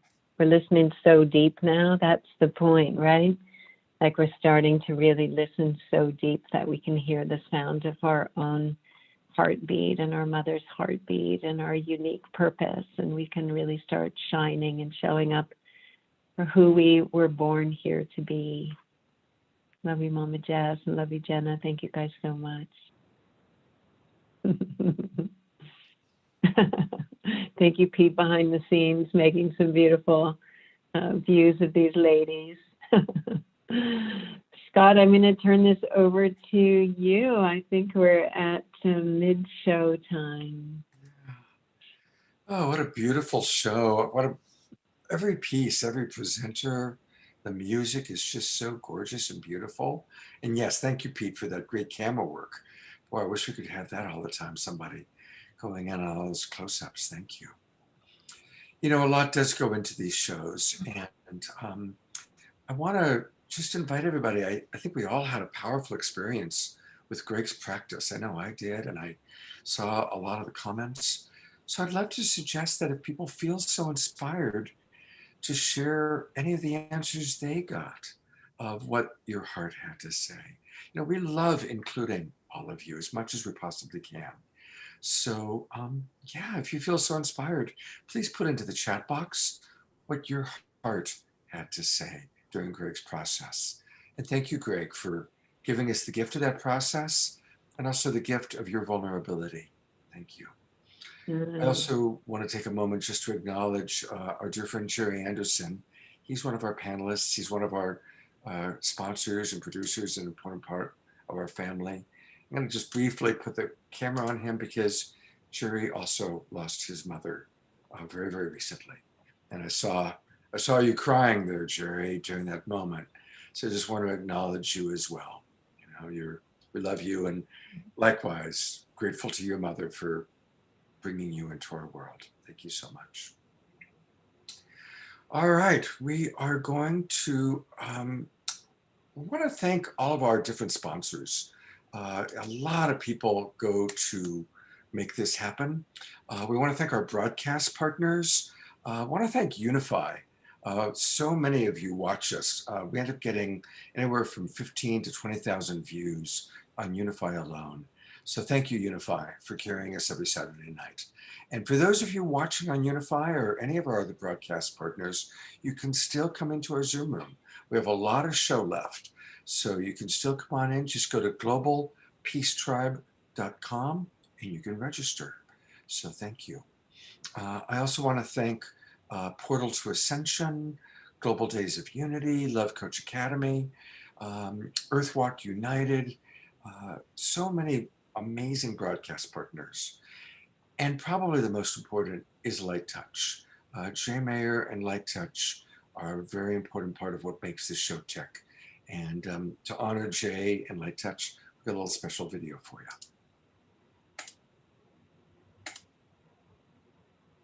Light Touch is a wonderful way to bring both emotional and physical intimacy into our relationships. Light Touch is also a wonderful way for us to attract or magnetize what we are wanting. Thank you for blessing our blessings. Thank you for spiritual wellness. Thank you, thank you, thank you. Thank you for transforming my relationships. Thank you for the most divine relationships. So let's all remember to practice Light Touch.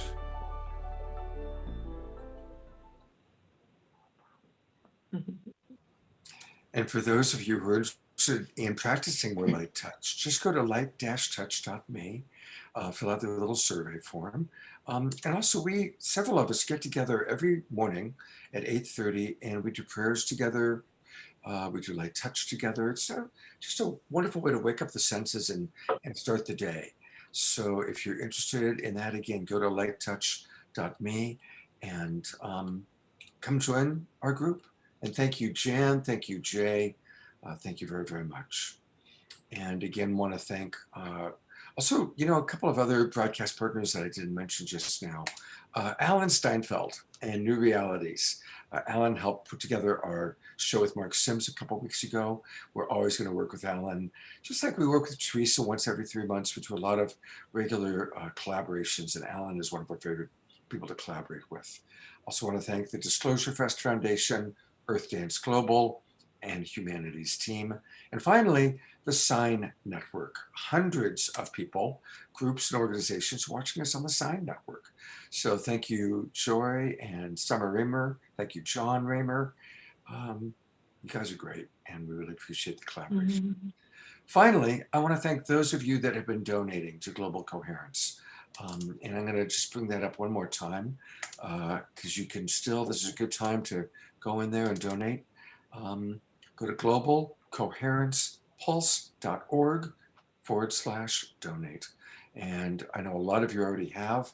Thank you so much. Let's keep this wonderful movement going. So thank you so much. And now, one last thing I'm going to do, and then I'll turn it over to my partner, Debra. We have another video to show for next week's show. And again, Jay and Jan put these videos together, and they're really a lot of fun. So this is all about what we're going to be doing next week, and it's going to be pretty cool.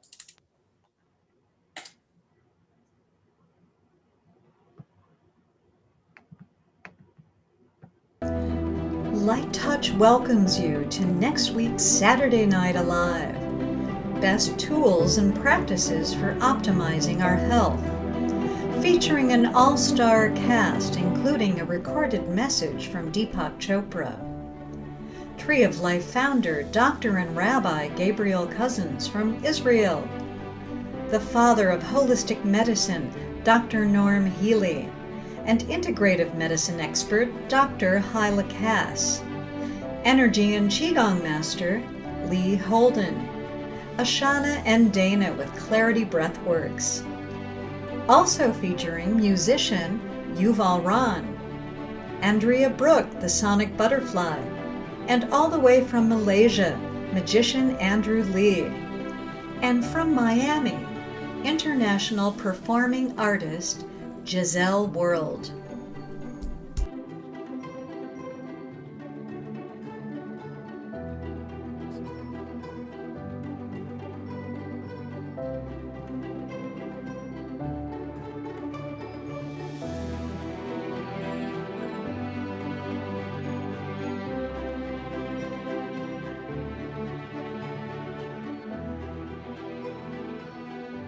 So please make sure you join us again next Saturday night. Tell all your friends about it.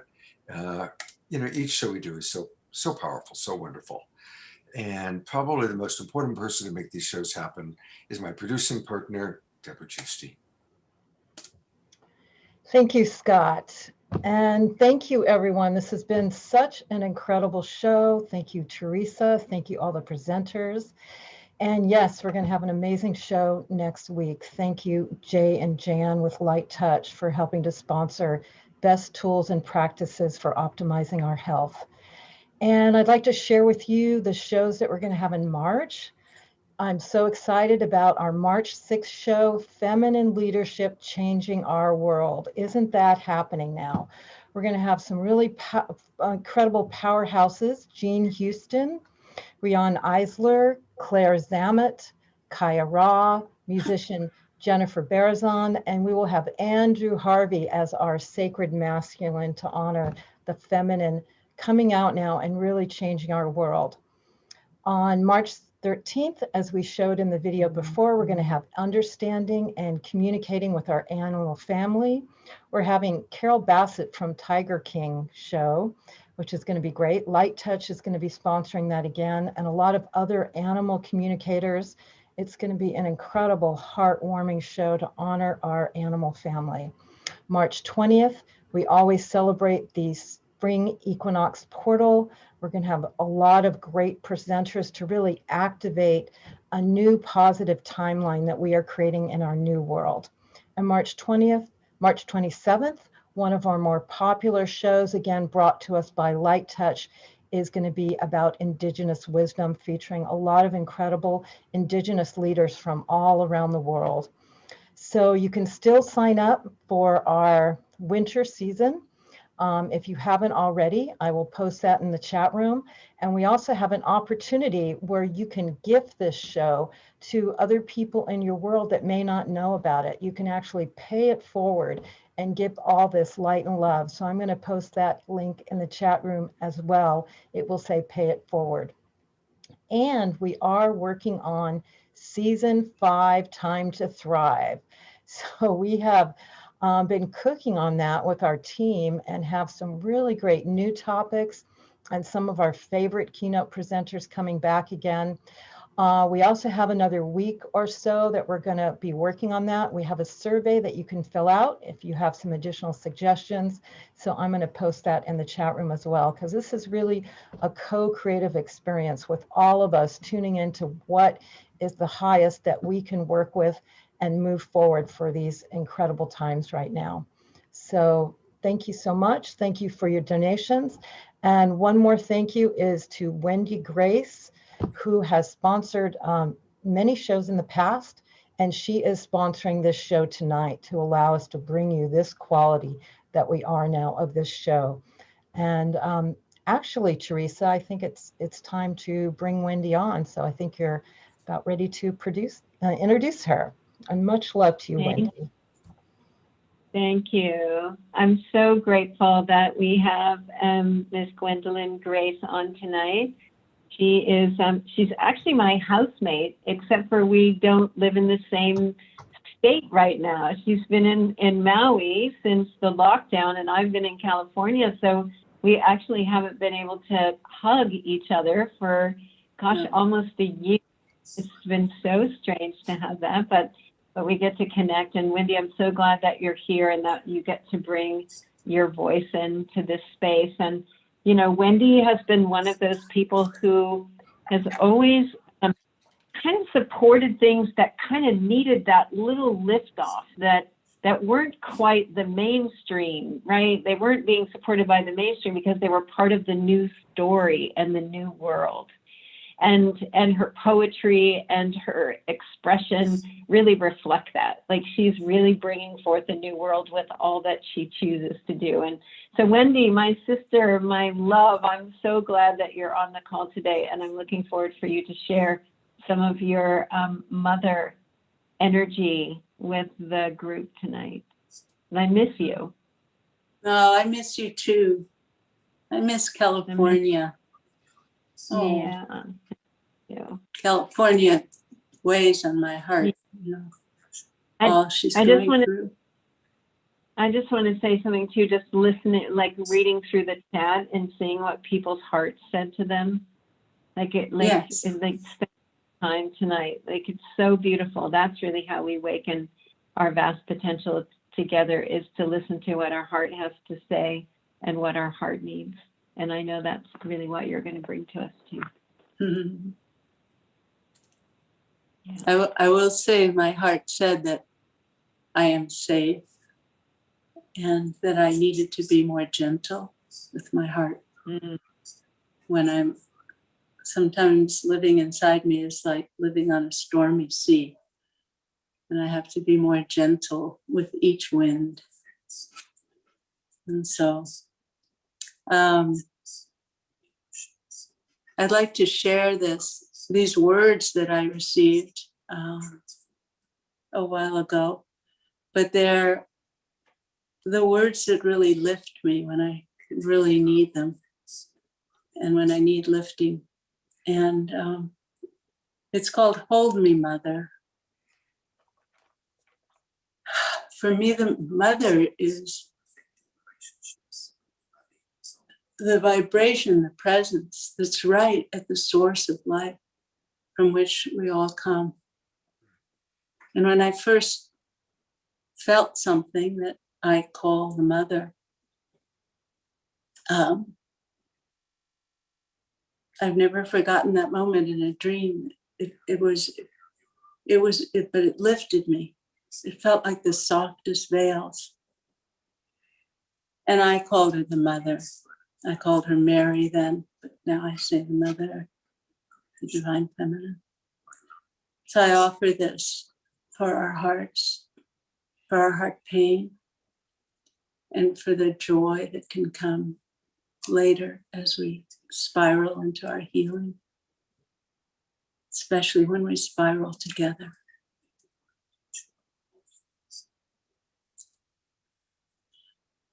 Hold me, Mother,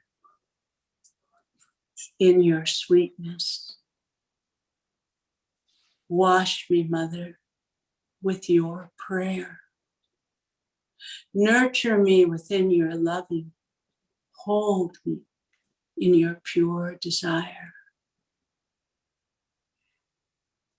Holy Mother, I am so grateful. Devotion is unveiling me to tastes exquisite of your presence, this hurting world so wants to see. Holy Mother, it's you I serve. Awake in you, I bow with ease. Make my life a living altar to the offspring of your peace. Oh, blessed eagle, blessed condor, fly together in the sky, unveiling now a path of union opening within your love. Wash me, Mother, with your loving. Hold me, Mother, in my prayers. The earth will flourish understanding your love. Your love, Ma, Mother, holds answers for our cares. Holy Mother, I'm so grateful. You are unveiling me to taste exquisite of your presence with you, with you, with you. I'll always be.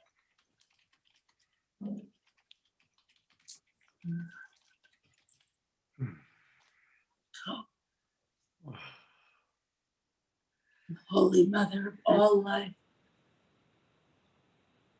of all consciousness, of us, our hearts.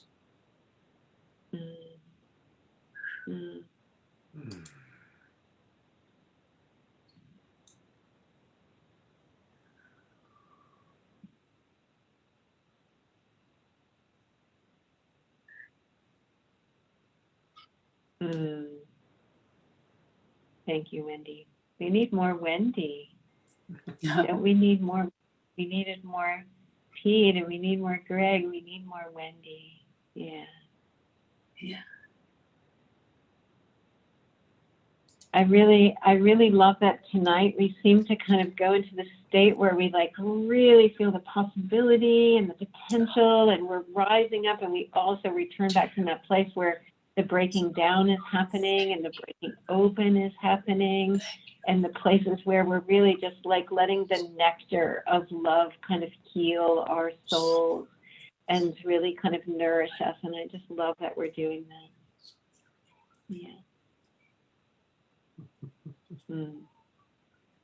Thank you, Wendy. Thank you so much. Well, oh gosh, Elijah, Ray, we're going to place everyone with how they're feeling right now into your arms. Just place them right into the arms of Mr. Elijah Ray. And I'll just say really just a simple thing that, you know, as I said in the opening, there's certain people in my life where I just feel like they're the new thought leaders of our time, and many of them are our hardest. Many of them are our musicians who have been kind of behind the guitars and the voices and all of that. And I really feel like the poetry that Wendy just read and like the things that you might say, really important that we start hearing from our hardest to bring the new story through. So Elijah, you know I love you so completely, and I welcome your wisdom and your genius and your love into this circle right now. Oh, thank you so much, Teresa. I love you too, and I just want to thank Wendy for that exquisite heart-centered transmission, and to my brother Gregg. I feel like a lot of us have had some tears flowing today, so I just want to honor and acknowledge everyone's hearts in this space. It's so rich and so deeply felt. And that's what this is about. That's what this moment is about actually feeling our way through the healing. You know, we've all realized now there's no going around it, right? There's no going around our own personal growth and transformation. It's the only way is through, and to heal it, we have to feel it, which means to peel it back and to open it up and to allow ourselves to be held by this vast love, this field that we're in together. And so I just want to start by saying I am so grateful to be here. And by here, I mean truly here in my body, in my blood. Could you put your hands on your body? Those of you who are out there staring at your computer screens right now, just put some hands on your body and just give thanks for this vessel, this exquisite biology, this instrument of perfection that is carrying you around like a mothership through space and time, and somehow through our mind and this beating heart creating this electromagnetic spherical field, we're able to navigate consciousness, awareness together. What a miracle it is. Let us not fall asleep, you guys, to the miracle of the fact that we landed bodies. We got the best seats in the house right now.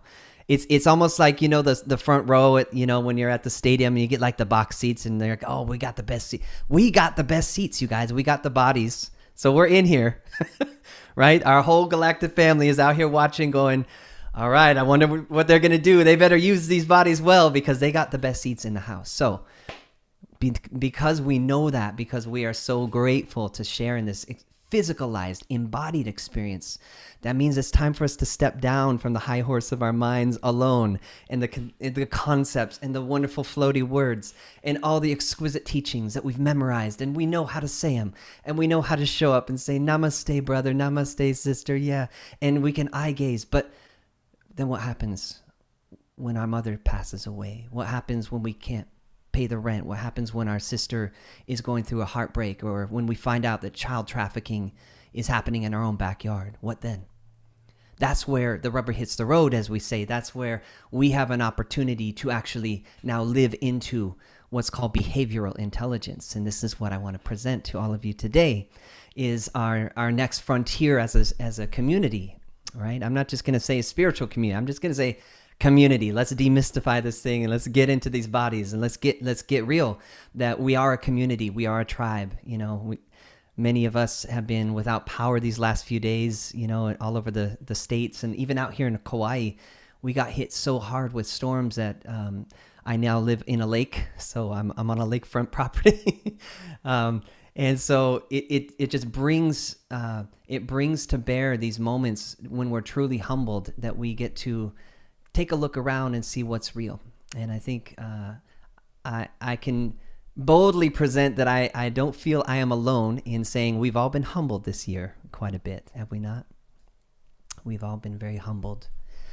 And so I just want to say that it's an honor to be here and to be able to speak. And like Scott said, I know it was a little bit campy humor, like, oh, Elijah Ray's going to actually use some words today.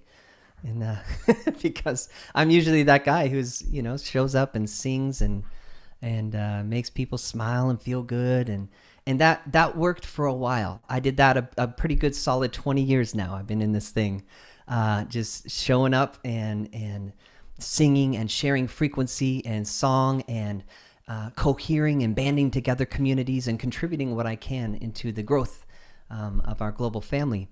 But that season is over. It's time to go a little bit deeper now. And so I really want to appreciate you, specifically, Teresa, for inviting me into this gathering of noble hearts and beautiful masters here to be able to speak and share a little bit from my heart as well. It's truly an honor.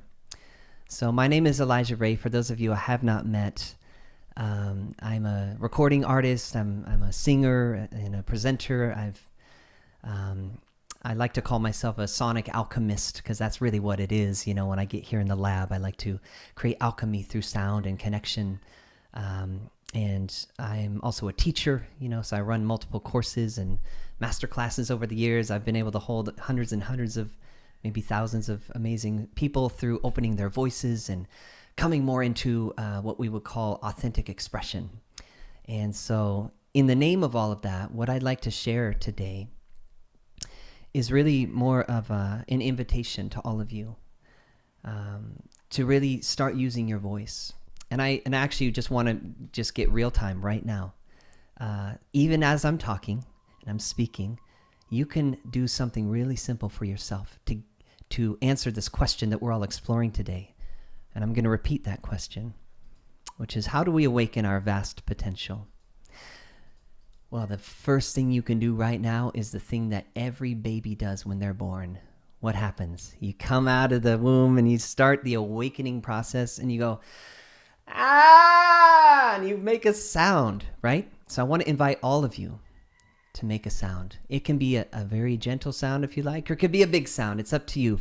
But I'll keep talking and you start humming. Hum. Locate yourself in your heart center with this sound. Don't worry about me. Don't worry about other people out there. Don't worry about what masters and gurus have told you in the past. Locate yourself right here in your experience by making a sound. You call that sound home. Make a tone home.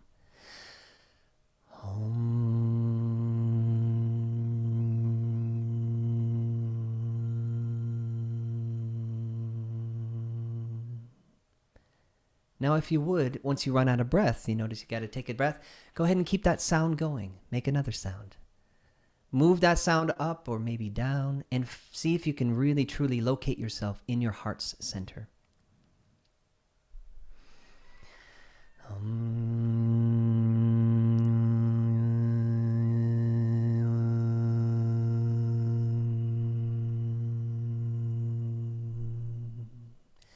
Now, once you've located yourself, begin to orient yourself to your spherical environment while keeping this sound going. So in a way, it's almost like letting your soul take its seat on the throne of the center of your being, which is your heart. And using a sound to stabilize yourself in that position, begin to kind of take stock with what's happening in your spherical experience. Screen included, perhaps what's in the room around you, thoughts that might be flashing across your mind right now. Keep this sound going and see if you can tune almost like having an inner mixer and find some balance between your own sound and the sound of my voice as I keep speaking and making some sounds here. I'm going to go ahead and just tone along with you while you keep going with your toning. And we're going to go ahead and just tune up real quick here. We're going to do just a little mini spherical exploration. So big deep breath and keep that tone home flowing. Ready? Set.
This is good. I feel you guys. So what we're doing right now is we're just tuning up by dropping into our own sphere through sound, but also you're hearing me sing along. So did you notice that it maybe you started to get distracted by what I was doing and you stopped listening to your own sound? Did anybody notice that? You started taking a back seat, didn't you? You're like, oh, okay, I get to listen now. I'm off the hook. No, that was last paradigm. That's the a rock star on stage with a mic or a speaker, and I'm over here, I'm just going to listen. No, that time is over.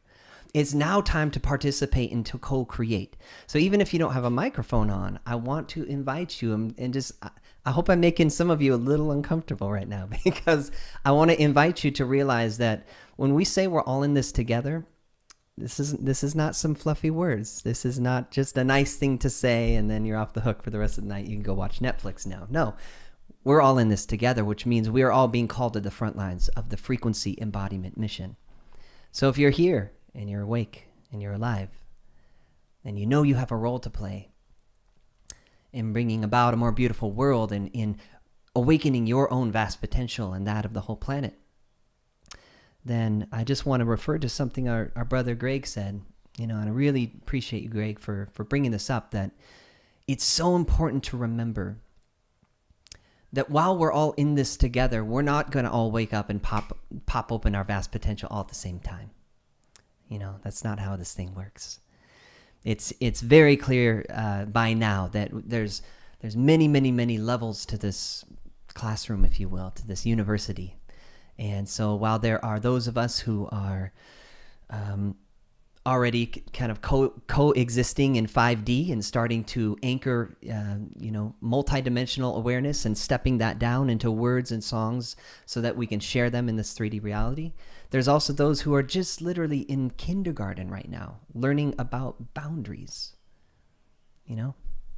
We can all can we get a show of hands if you've been learning about boundaries in this lifetime? I'm right here with you. We've been in kindergarten. so there's those, on the multidimensional, scale who are just kind of watching us teaching our classes and doing our things. And they're like, yeah, you're still learning boundaries. Okay. Let's, we're almost there, guys. We're almost to first grade. And then once we get to first grade, then we can actually, start to explore what these other virtues of the heart look like. But the thing is, there's nothing I could ever teach you that you don't already know. That's what I think, to truly awaken our vast potential is to be truly sovereign, to actually enfold and implode, if you will, just like we did when we were making that sound, to kind of release this grip of needing this outer confirmation from a teacher, from a master or a rock star or someone out there, somebody that looks great, online, and to actually start really listening and caring for this precious heart in this cage of ribs in here. This is your vehicle. This is your guide. This is your connection to the inner net, right? So something that I teach, in not only private one-on-one with clients and groups of people, is how to stabilize your sphere in the midst of chaos. And we do this through sound. So we do this by exploring what we call band of light technologies. And this is like working with sound and light through the harmonization of our spherical electromagnetic fields by opening our voice of power and accessing more subtle and adept ways to sing and speak and anchor truth, beauty, the virtues of the heart through our throat chakras by expanding the way that we experience this moment spherically, right? This is not a linear progression. This is a spherical progression. So the more we step into our spherical, notice that the word sphere has the word here in it. So to truly be here means to become spherically aware. So even as you're sitting here in your chair and you're listening to this crazy guy named Elijah Ray speaking, make one more tone home into your heart. Just a simple tone home. And this time as you tone, see if you can see the sound with your eyes closed or open. See if you can see the sound filling up and beginning to occupy every particle of the spherical field that you are. Ready, set, go.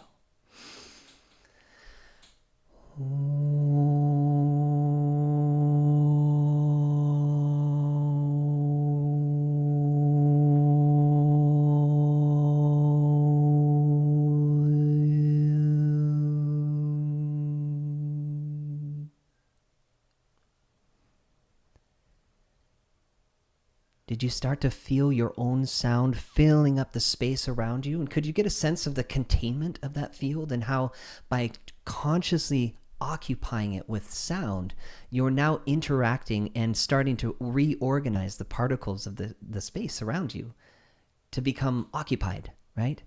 Remember, like Occupy Wall Street and all these movements of, like, you know, what about occupy your sphere?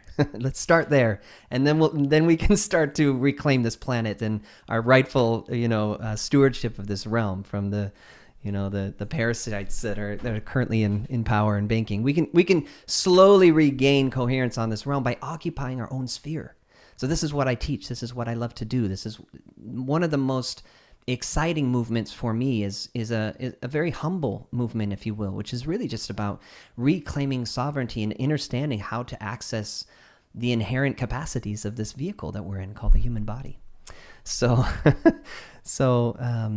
once again, I just want to say that the answer to this question of how do we awaken our vast potential is likely going to be as unique as our fingerprint is, right, to each person. And yet there's going to be one thing that they all have in common. It's really, if we were to simplify it, would be to live a love-centered life, regardless of the external circumstances, to love God, the universe, our source, so much, to place that devotion at the core of our journey, that everything else starts to spiral and spin and organize around that.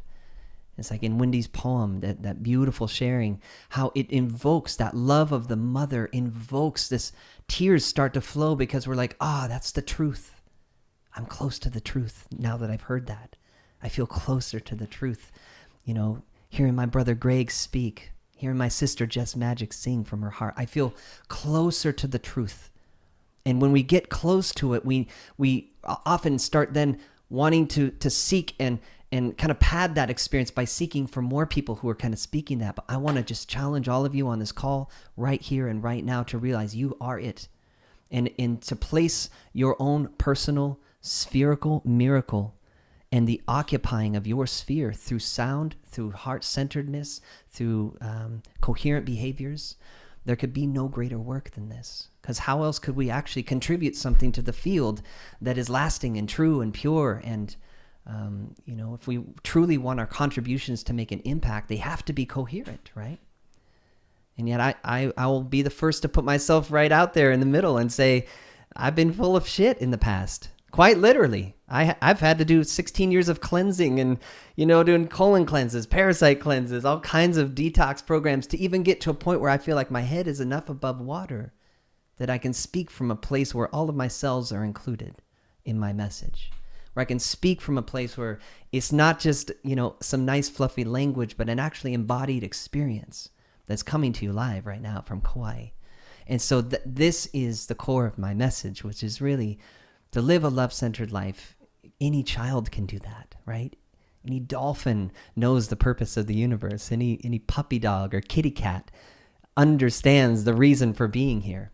And yet we as guardians or gardeners of this good earth, it's time for us to really curl in. And I feel like this time has given us an opportunity to do that, right? This unplug, this reset. We could talk for days about all the shadow aspects of what's happening right now and what is out of alignment, out of service, and inharmonious. And we see it. We see it. We're shining the light on it. Let's just say the lights have been flipped on, and it's very clear what's not working. So in order to make a contribution and to find your seat at the great round table of consciousness right now, it's essential that you do the work for yourself now. Take good care of your heart. Really listen to it, just like we just did a few times. Toning into your heart a few times a day I would say it's more powerful to me than almost any other spiritual practice I've dabbled in over the years. And if you just simply committed to making a few heart-centered tones before you got on that next call, before you make that big decision, before you step up to your relationship and tell them all the things that are wrong about them, if you were to just make a few heart-centered tones into yourself, into your heart, and occupy your sphere to the point where you can truly say, I'm here. Now let's begin, and let's see what kinds of harmonies we can create together. So from that place, I just want to share my deep love and appreciation for everybody. Thank you for, keeping your patience and your compassion alive, and fanning the flames of your own care for yourself and those around you. Because like I said before, this is a vast university with many classrooms. And as our Uncle Gregg said, this awakening is not just going to all happen at the same time. So you might have popped through into another level, and you might notice that those around you are maybe not resonating with that level. Be compassionate. Instead of looking down on anyone, just say, wow, I now have access to something. Now that's giving me a new responsibility to find a way to ground into that, embody that, and now offer that as a coherent frequency contribution into the field around me. And so that's why, the great teachers and masters that I've seen, that I've followed, that I have been blessed by, speak very little. Because at the end of the day, those who speak do not know, and those who know do not speak. There's kind of, after a little while, you're just speechless, and all there is left to do is laugh and sing. So I meet you there, friends. I love you all. And thank you so much, Teresa, Scott, to everyone who invited me to join this beautiful, heartfelt gathering. Much, much love. And I want to lastly just say, for those of you, because I'm just getting a ping here from my team, I'm so grateful for my team because I forget the 3D matrix details. I am running a very small, intimate group process right now called the Masters Module. So if you're inspired to open up your voice to learn more about some of these concepts I've been exploring with you here, please go visit bandoflightexperience.com, and you can find the Masters module there, and come join us on a module. It'll be an honor to work with you. So much love to you all. Scott, you can go ahead and bring up Elijah's site just so people can see that. I'm Scott in a different way, but that's great. I love that your team. Yeah, Elijah, I'm so excited about the different offerings that you're doing, and I really appreciate that you're kind of opening up your time and energy for people that are like really ready for what you have to give.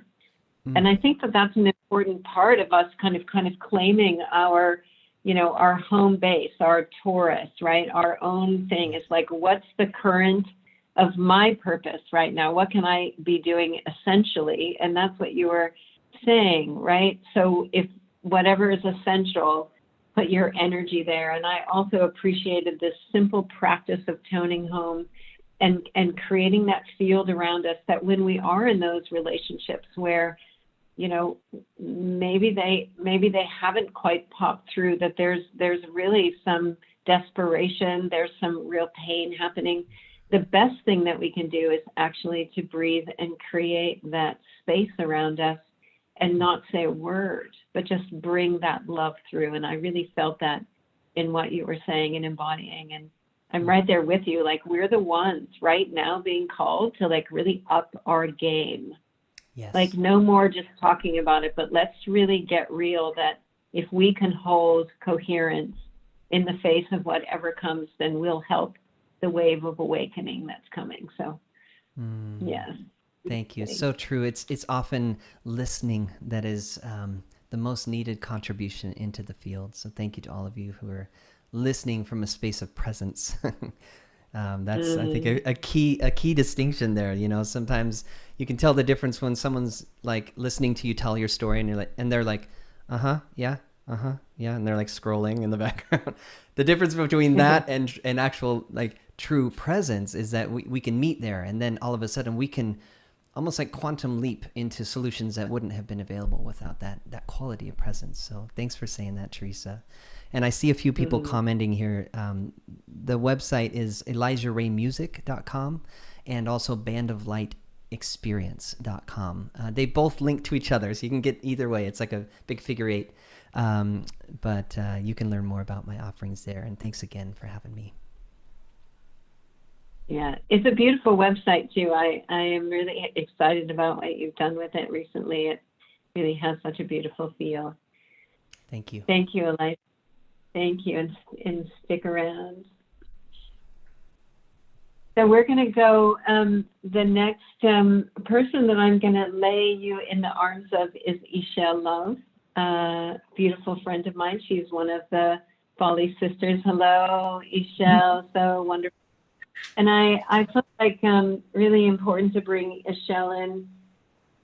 I feel like you represent that, like back to the tribal community in present moment time, right? Like how important it is that we actually dive deep into our roots of how we came together in ways that were really potent and aligned with life. And I always feel that in all of your sharings. It's just like you're right there with your hand holding the mother, you know, as you're guiding and the people that you support. So thank you for bringing your love and presence into the call today. Oh, thank you so much, Teresa. Yeah, it feels so good to be sitting around this global tribal campfire. You know, we've been blessed to sit in so many real campfires together, and I'm just so honored to be a part of this conversation, awakening our vast potential together. And for me, the togetherness is the key word inside of this. You know, even before the quarantine, so many people were living in isolation. You know, and I bring the codes of Bali. My father comes from Bali, and this is the land of my ancestors. And here, living communally and tribally is just part of our way of life, as it is in so many other indigenous cultures. So this is really a big part of my purpose in life, is to bring community together. I've been living here in Bali for the past 15 years in community, and currently I'm creating a community, an eco-village in Costa Rica. And through my Lovolution retreats, I've been traveling around the world, sharing these experiences of community through ceremonies. So, you know, in these communal experiences, we have the opportunity to see and taste what it feels like to awaken our vast potential together, to remove the masks that we might wear in other places in our life and drop into a deeper sense of intimacy, of connection, of truly seeing each other.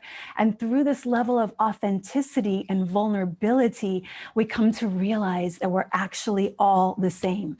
You know, I've shared retreats in around 20 countries around the world, and no matter what culture, what age, what sex, people are going through the same things. And what I see people going through is that we're working with the core wounds of humanity, these beliefs that have created feelings of not being good enough, of not being worthy, and not being lovable. So as we're all dealing with these same core wounds, the question is, how do we show up for each other? How do we create those places where we do let people know that they're worthy, where we let people know that they are so lovable, that all parts of them are lovable? So this is what I'm really committed to in creating in these transformational containers. And it's so beautiful that we have containers like this where we can share tears, where we can feel that we're connected to people around the world, and we can hold each other's losses in our hearts. So thank you all for being here in this field of coherence. So I'm sure that many of us have had these experiences where we're on a call like this and we feel so connected, or we're at a transformational festival or a retreat or a ceremony where we feel that we're tapping into the quantum field of infinite potential through letting go of the illusions of time, through letting go of the illusions of separation, and through seeing each other through the eyes of love, through seeing ourselves through the eyes of love. And our hearts are feeling so expanded, and then we go home. And then suddenly there's this feeling of, wow, was that all a dream? Did that really happen? It felt so real. But suddenly I'm feeling disconnected again. I'm feeling isolated again. So what I'm really excited about is, how can we carry that forth? You know, I heard Gregg Braden share about that. How can we carry forth that feeling of coherence into our lives?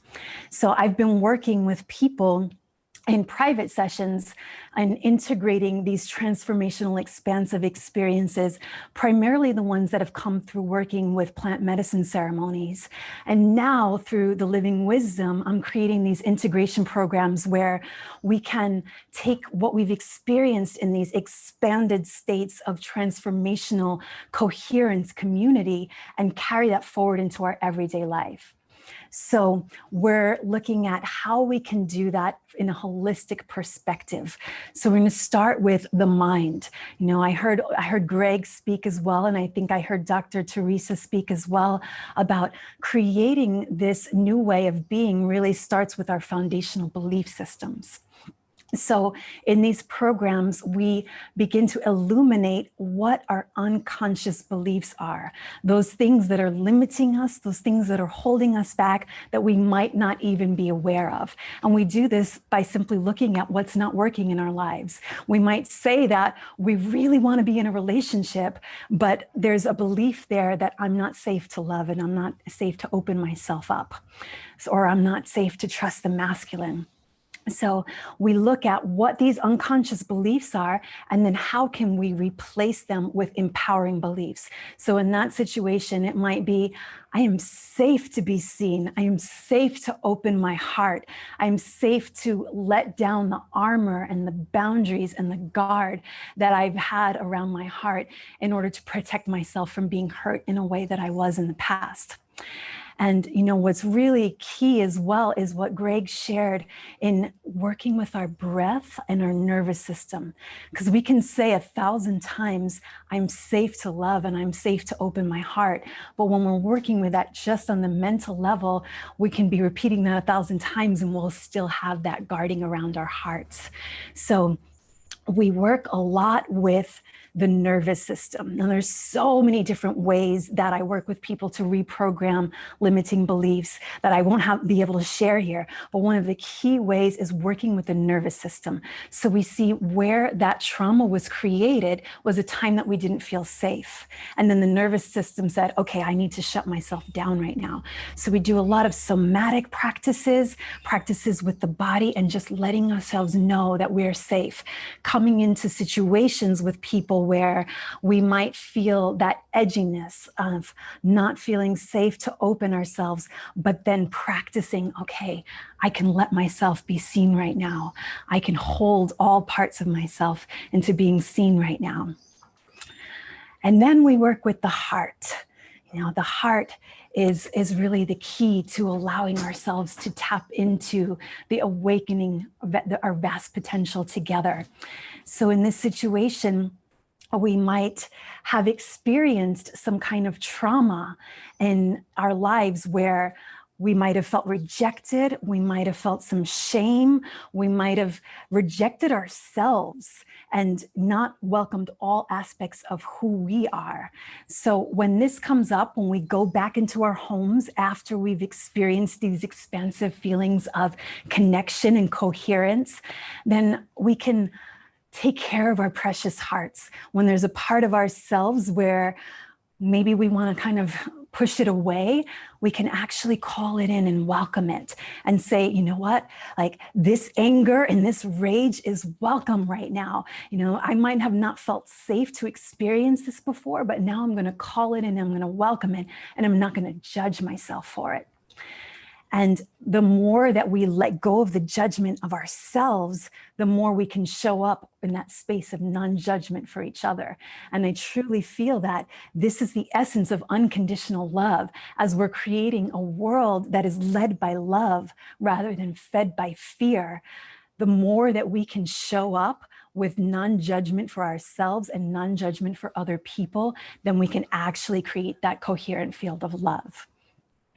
And then, of course, we go to our bodies. You know, in order to integrate this into our lives, it has to be integrated into our bodies. So in Africa, the first thing that people will ask you if you come out of your center, if you fall into any state of depression, the first thing that people will ask you is, when did you stop dancing? For me, dancing is the direct channel to the divine. It's the direct channel to coming back to my center.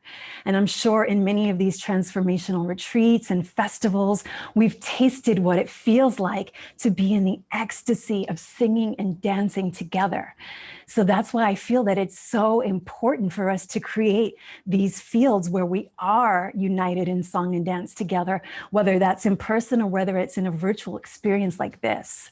And in all of my integration programs, I share a lot of embodiment practices, not only dance, but breath work, ceremonies, yoga, and bioenergetic shaking. So for me, I feel that to integrate it into our lives, into our bodies, just as Elijah said, with making those sounds, it's about bringing it into our bodies. And then finally, bringing it into our spirits. So I'd love for us to be able to close here with a prayer, remembering that prayer is our direct channel to spirit. So I'd love to take a moment here where we can all place one hand on our hearts. Make a sound into our heart as Elijah guided us to. Let's make a hum. And let's place our other hand up as an antenna, broadcasting this field of coherence out to all the people that are nearest and dearest to our hearts, to all the people that we love and care about, and especially to all of those people that are feeling isolated right now. So may we remember that we have the opportunity to awaken our vast potential together as a humanity by coming together, by how we show up for each other with pure, unconditional love and radical acceptance. May we remember that first showing up for ourselves in that place of radical acceptance is the key to being able to broaden our perspective and take in other people's ways of being. May we offer our life as a ceremony with every step a prayer. And may we offer our lives as an offering with our creativity, with how we show up for each other, with our authenticity, with the integrity of our word, by creating those fields of coherence and safety for each other's hearts and each other's nervous systems. And by showing up for this earth by creating these fields of reciprocity where we are giving back more than we take of the earth and of all things, so that we can create the most beautiful world that our hearts know is possible for our children and our children's children and beyond. Om Shanti, Shanti, Shanti. Om Shanti. And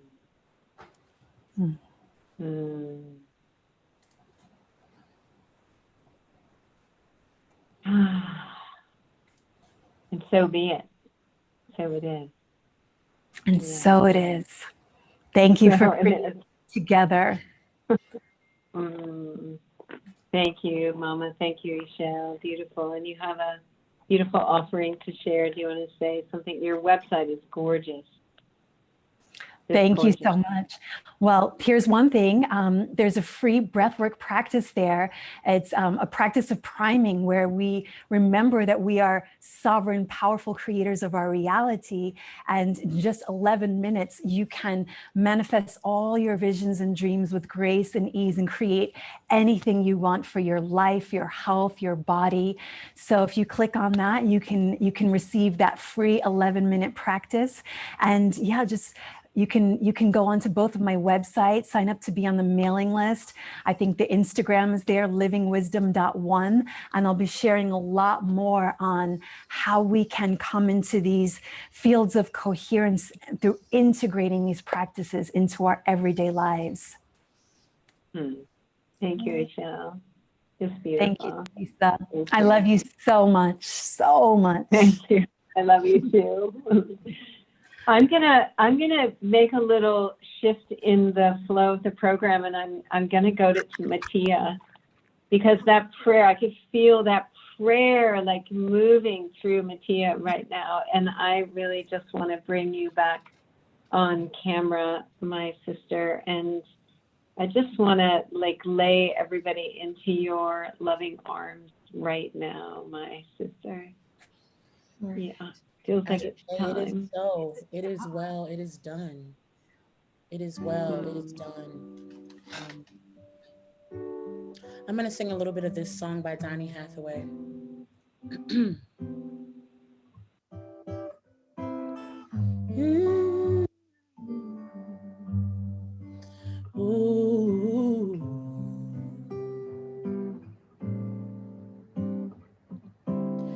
Hang on to the world as it spins around.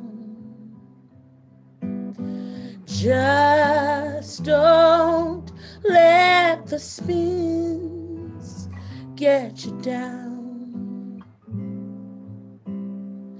Things are moving fast.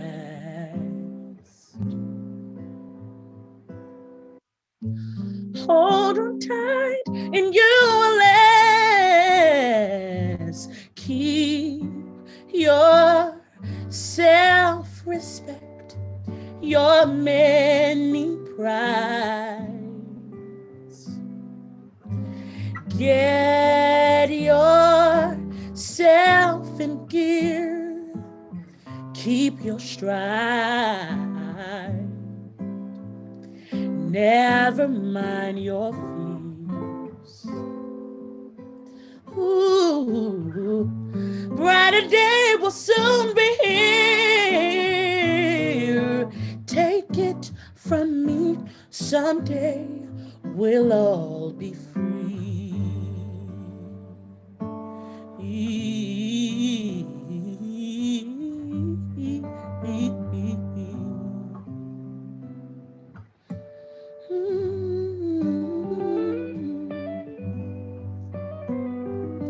Praying for freedom, freedom of mind, freedom of spirit, freedom of our hearts.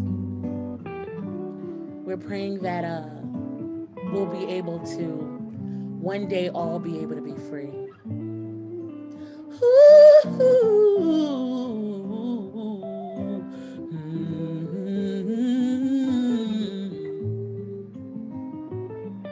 This is my favorite part. Keep on walking tall, hold your head up high, lay your dreams right up to the sky, sing your greatest song, yes, and we'll keep going on. Take it from me, someday we'll all be free. Oh, just wait and see, someday we will all be free.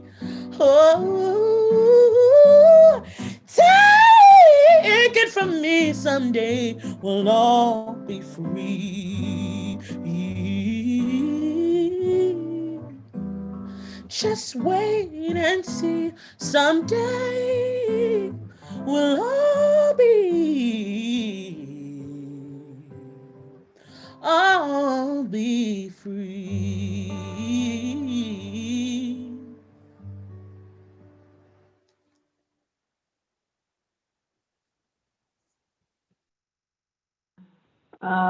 Matia, someday we'll all be free.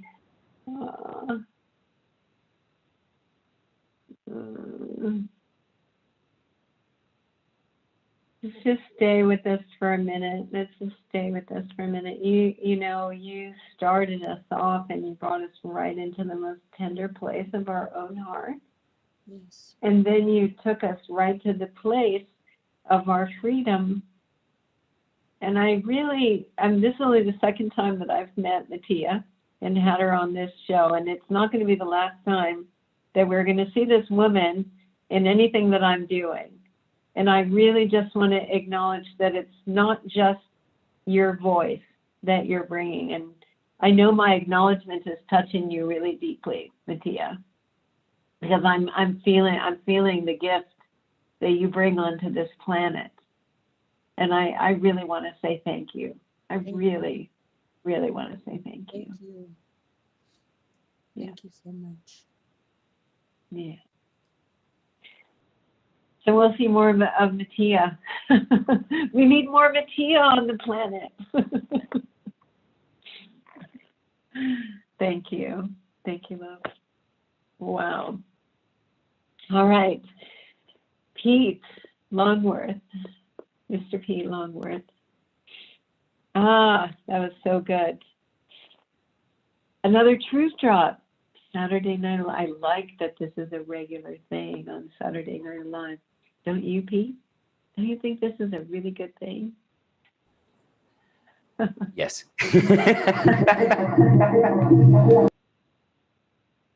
Yeah.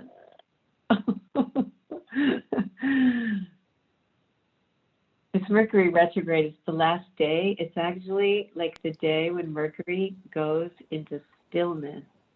I kind of felt that when Matia, you were just doing that. It's like whatever happened in the last 3 weeks, this is a moment where it all comes to a pause and it all gets integrated and something new emerges from here. And that's our freedom when we choose it. So, Mr. Pete, I know you got it going. Truth drops. Truth drops are evocative pieces of short form video that are dedicated to delivering meaningful messages effectively. It's a place where well-earned stories get refined and serve as powerful life lessons for others. It's a potent playground for wisdom. Wisdom that gets distilled down to its most essential essence. They're intelligently crafted and then artfully delivered.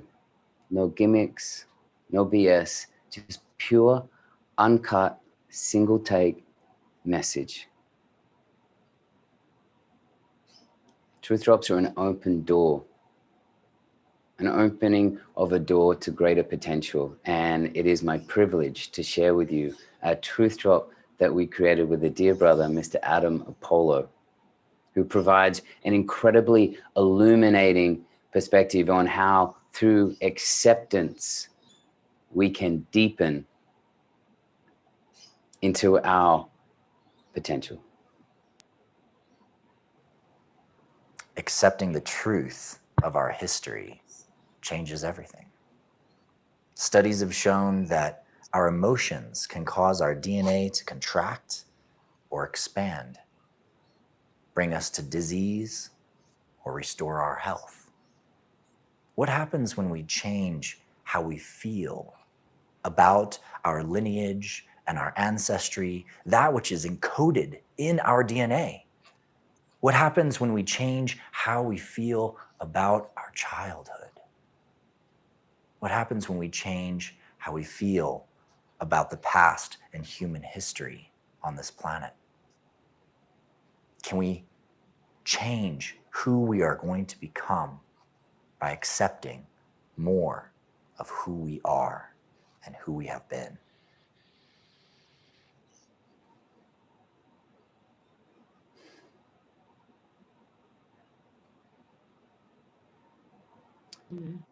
I just love that piece. And if you would like to see more truth drops, you can visit the link in the slide. And if you would like to learn more, you can reach out anytime about how you can create your own truth drops.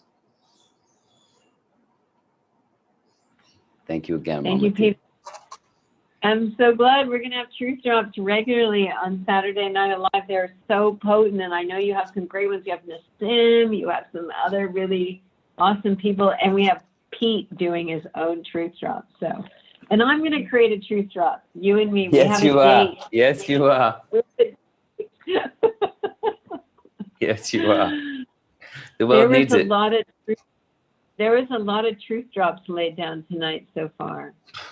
There was really a lot of truth drops laid down so far tonight. Thank you, Truly. Pete. And thank you for always taking the little offerings, the little gifts that I provide you and actually going for it in ways that are just astonishing. I love you for that. Thank you. Got it. All right. I'm going to turn this over now to, I think it's Debra. She has a few things that Saturday Night Alive recommends and I want to offer some space for that. And then we'll have a little bit more Just Magic. We're going to have a little intro to a launch party that's happening next Saturday, and we're going to close with Cornflower. He wasn't able to play live tonight, but we Are the Medicine, and we're going to have a little dance party. Somebody said we need to dance, so we will have a little dance party at the end.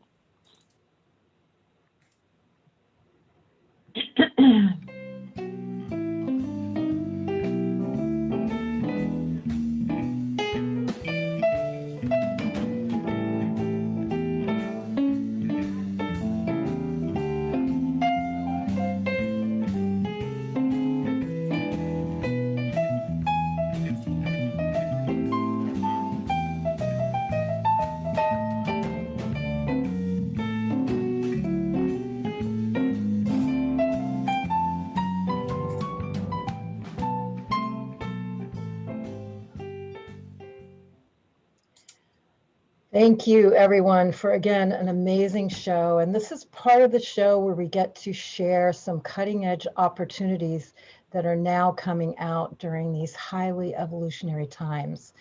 So one thing we want to share with you tonight is in regards to a new paradigm medical device that uses the power of healing frequencies and frequency medicine.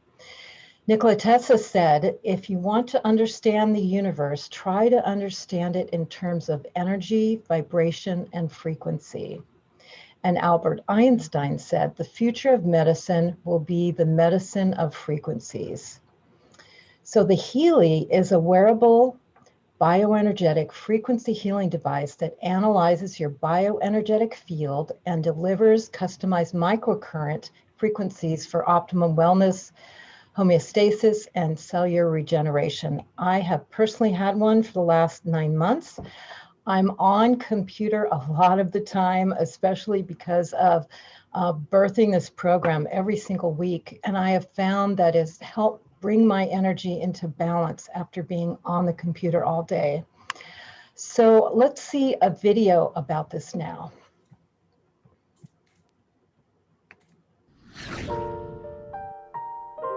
Healy is the new revolutionary machine that supports you in all the important areas of your life.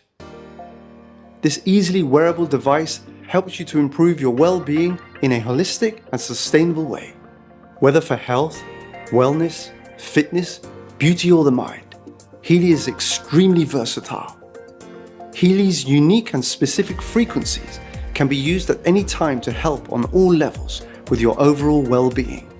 You can easily navigate fast through the list of programs. The app is simple to use, and once installed, you can quickly choose the program that you desire and then transfer it to your Healy. With the 16 program groups, you have access to over 140 programs. The program groups can help you, ranging from stress, anxiety, pain relief, fitness, beauty, and peace of mind, or simply you wish to get a great night's sleep. Healy supports you in all areas of life. Try out Healy now for a better and healthier life.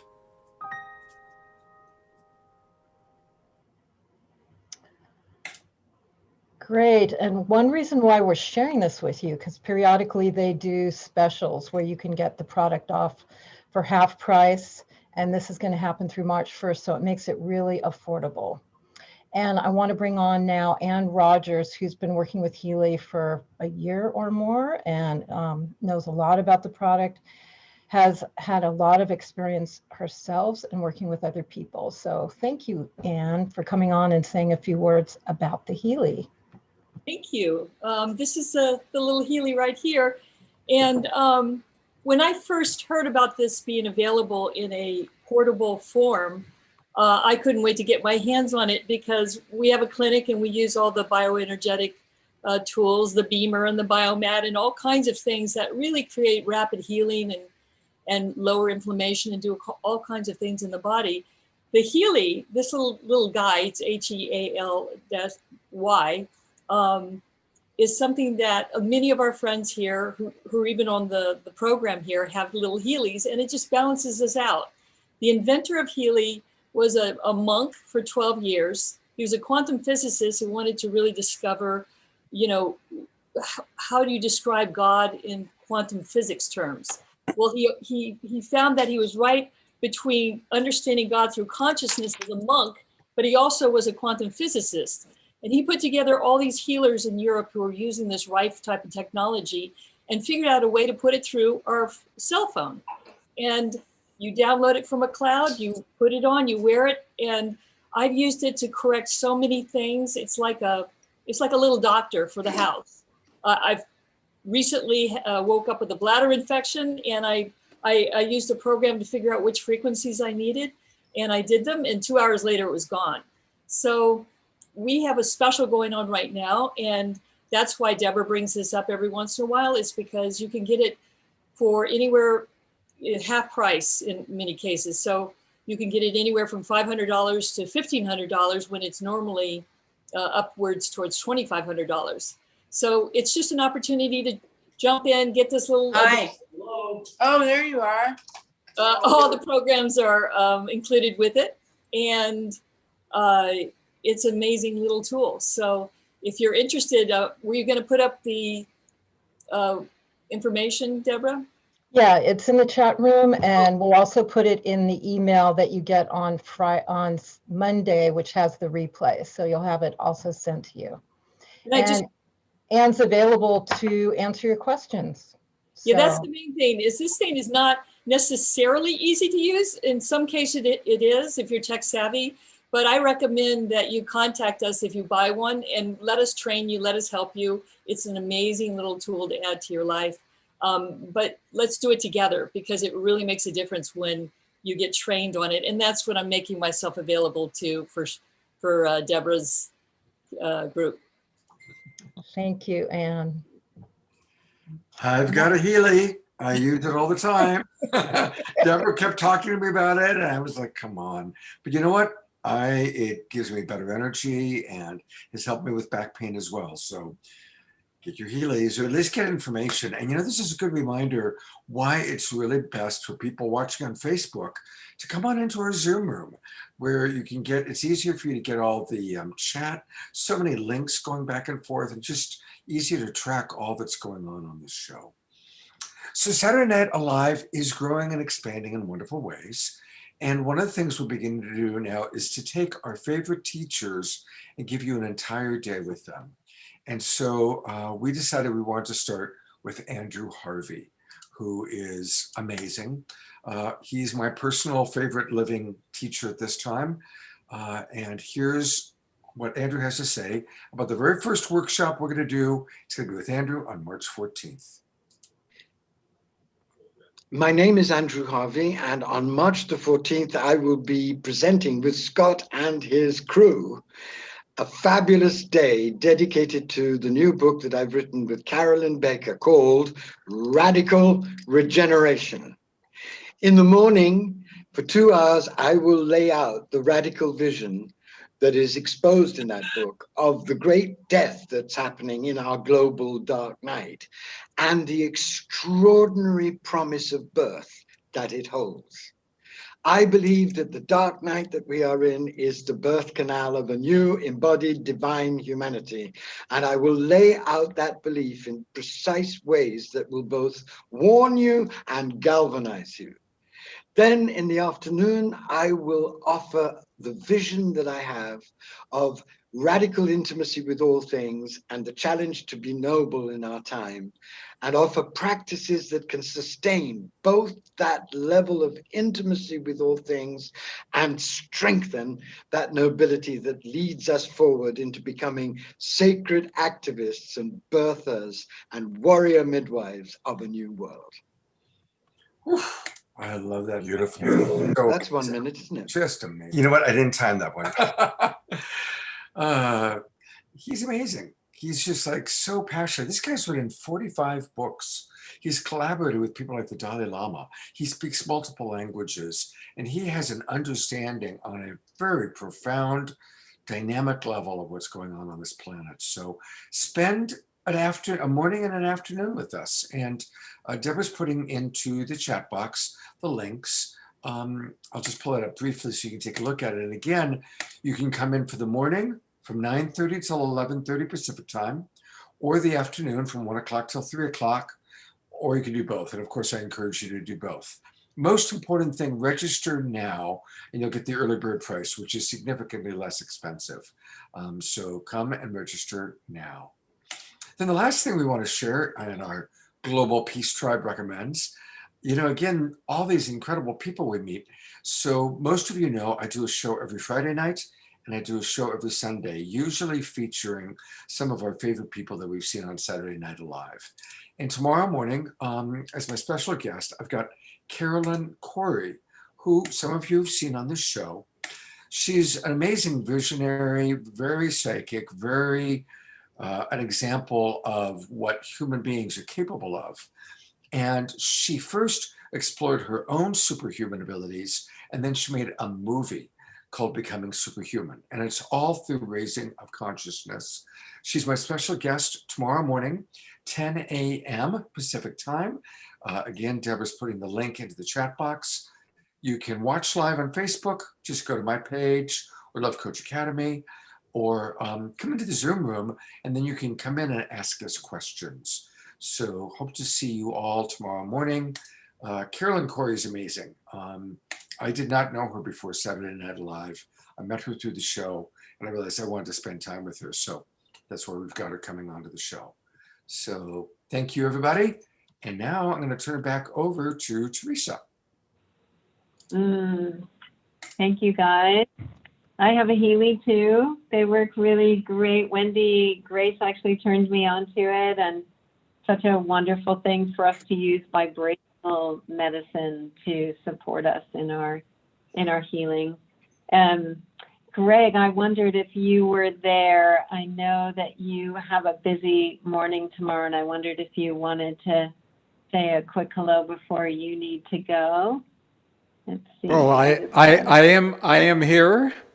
Can you hear me? Yeah, we can hear you. Yeah, Gregg. I'm here, and I do have a busy day. I have been muting in and out, and I want to stay till the end. So I want to see. I want to see everything that's coming up.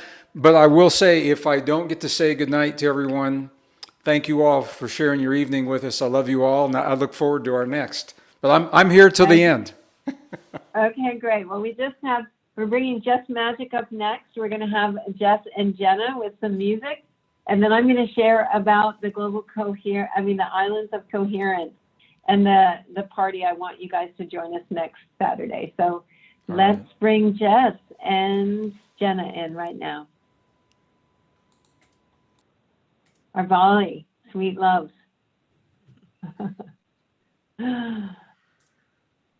Not going to say a lot of words about this one, but this is dedicated to all of you that just show up in your dharma, in your passion, in your service, and in your love. The song's called The Call.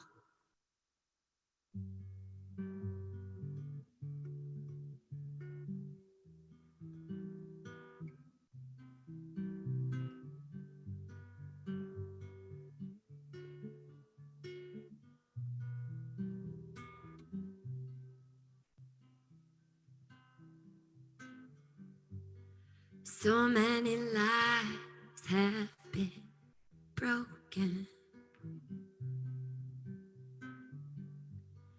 and their stories remain unspoken.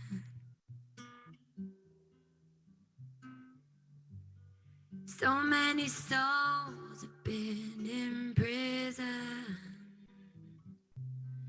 They've been living in miserable conditions. Innocence lost, what is the cost? So much pain, we can't go through it again. What is the cure? How can we be sure? What if the healing starts here with you? You heard the call, you made the choice that led up to the change. Now the world's not the same. You heard the call, you made the choice that led up to the change. Now the world's not the same. not the same.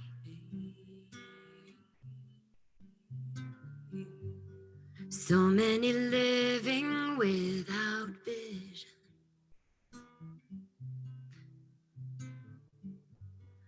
Waiting for someone to give them permission.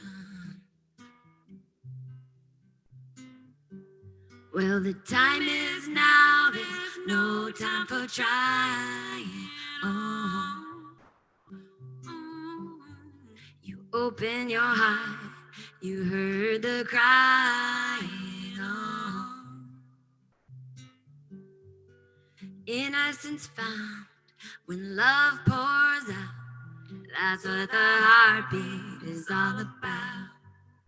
Innocence found when love pours out.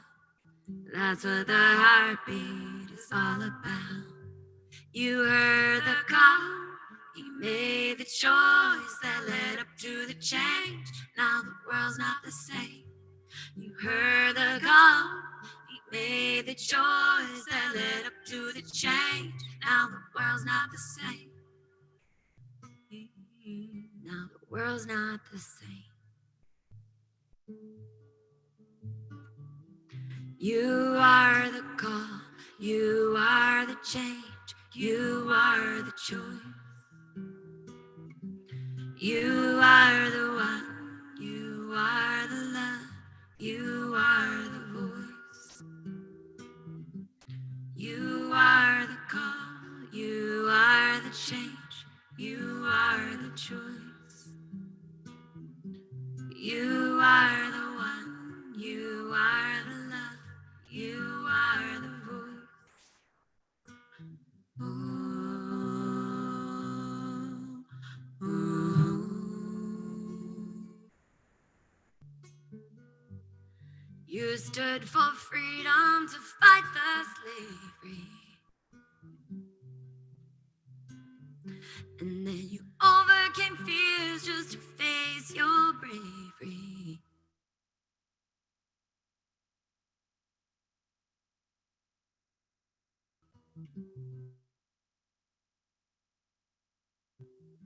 In the vine, then you lifted your voice to end the silence.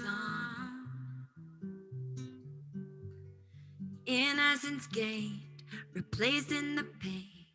With hope and love, we can come in from the rain. Courage is clear, the time is right here.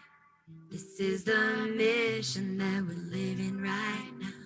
You heard the call, you made the choice that led up to the change. Now the world's not the same. You heard the call, you made the choice that led up to the change. Now the world's not the same. Now the world's not the same. So, in these final moments of this song, I would like to invite you to close your eyes and bring into your mind's eye and your heart's awareness somebody in your life, maybe an unsung hero, maybe it's yourself, who has dedicated themselves to devotional service, showing up, especially during these times, in a way that brings more love, more healing, more action, more heart. And we'll sing these last words. You are the call, you are the change, you are the choice, you are the one, you are the love, you are the voice. And we'll sing that in dedication as a sound bath of acknowledgement to all those unseen moments of devotion. Thank you, all of you watching, for hearing the call, making the choice that leads up to the change, even the small changes that have cosmic significance. You are the call, you are the change, you are the choice. You are the one, you are the love, you are the voice.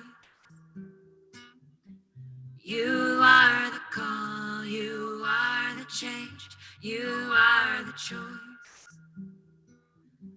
You are the one, you are the love, you are the voice.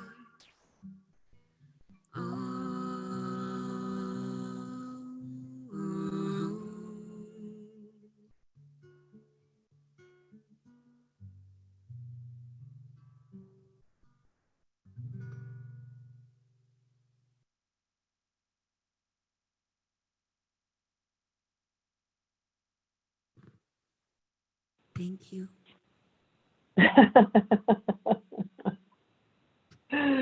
Oh, bring those girls back on in the shared screen so we can see them. Oh, I love you guys so much.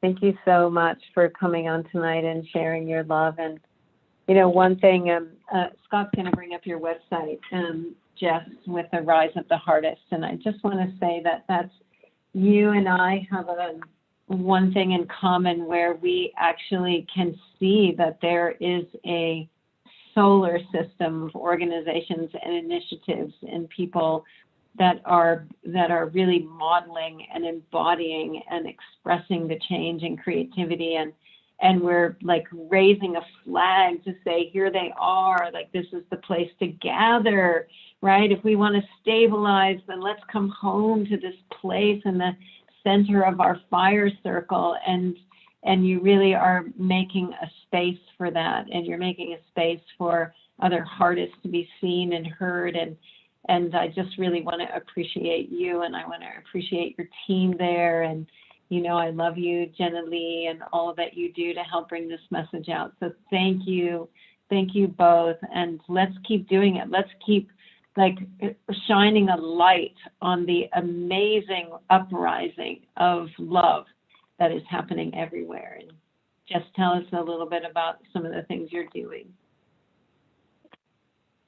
Yeah, I mean, Rise of the Hardest is really at the core of the Dharma here, and introducing artistry as a meme, which I love so much how you've adopted that, and so many of our collaborators have adopted that as a meme, because it really speaks to this archetype that is the marriage between the lover and the artist, the creator, and also that who is devoted to service at this time.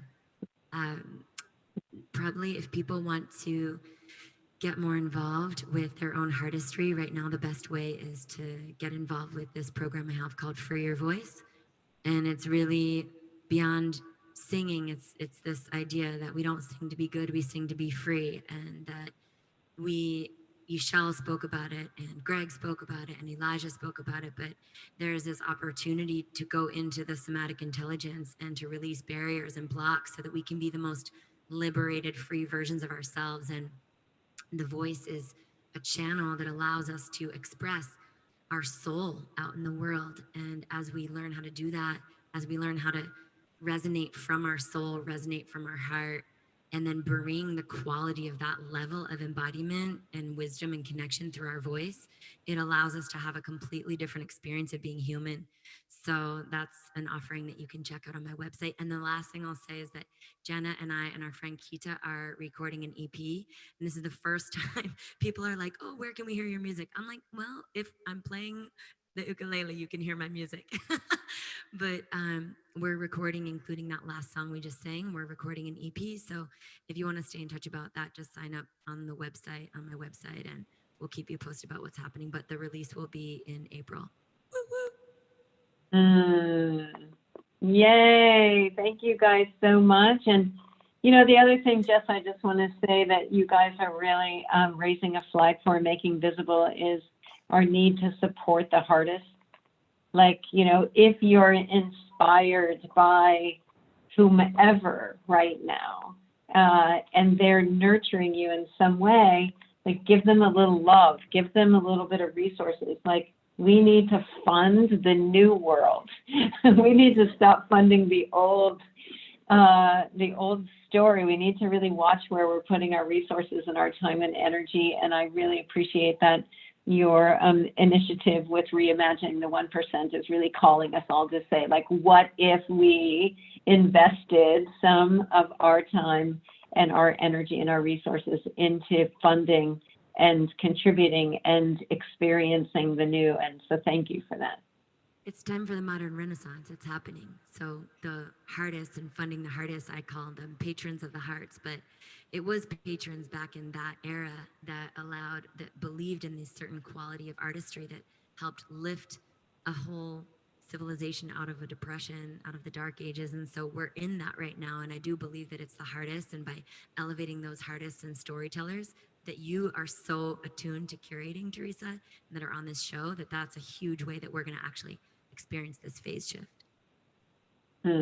Thank you, guys. Thank you so much. Thank you. Blessings to everybody. I'm just going to, I'm sharing a screen on a different part. So there we go. I'm just going to go, and I'm just going to do a quick little something. And then we have one more show promo of an upcoming show, and then we're going to end with cornflower and have a little dance time. So those are our two things left. So stay on just for a few more minutes. And I will just say, as I said in the beginning, that I think awakening to our vast potential is an inside job first and foremost. And this little image here, I've had this for a really long time. This is what Elijah was talking about with our Taurus, with this energy that radiates from inside of us.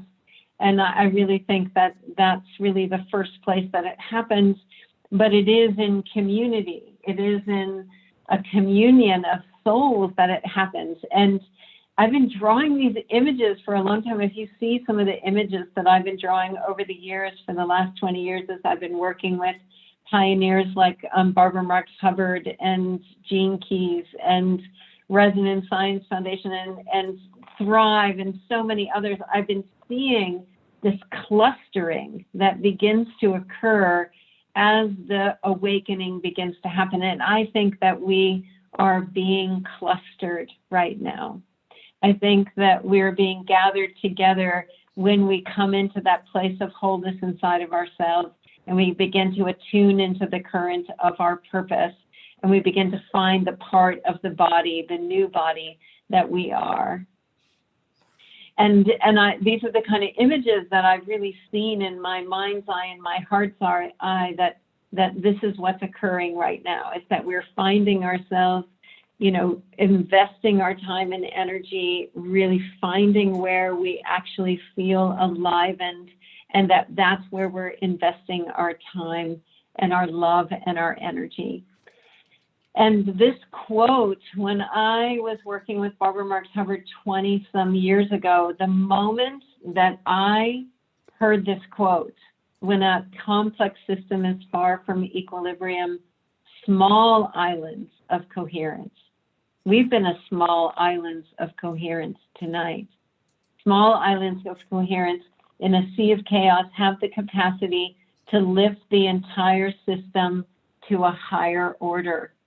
And the moment that I heard that quote, I had this cellular experience that we were the answer, and that our coherence would be needed at some moment of time.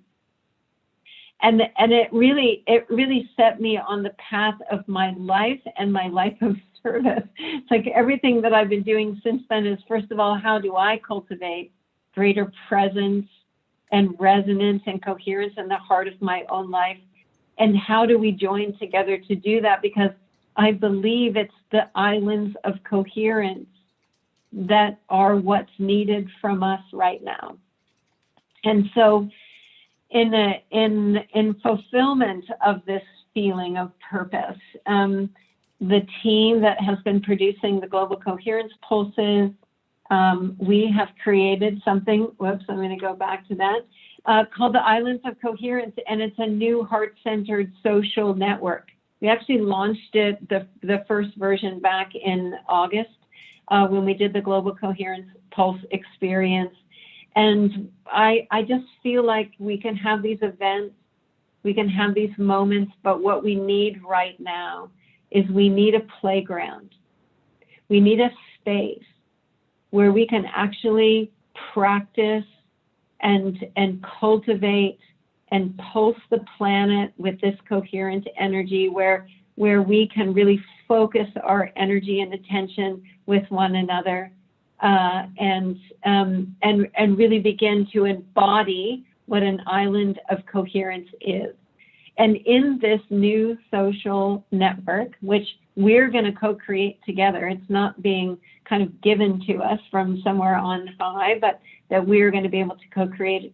Love is our core principle. Cultivating coherence is our core practice.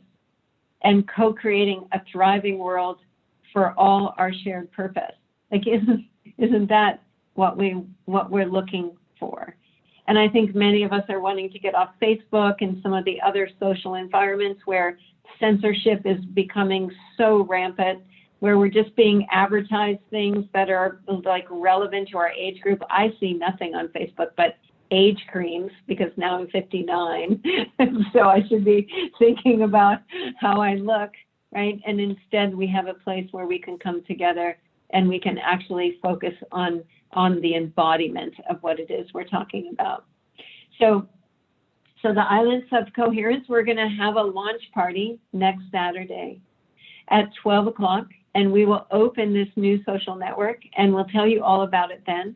And so I hope that you'll join us. If you go to islandsofcoherence.net, I'll tell you more then.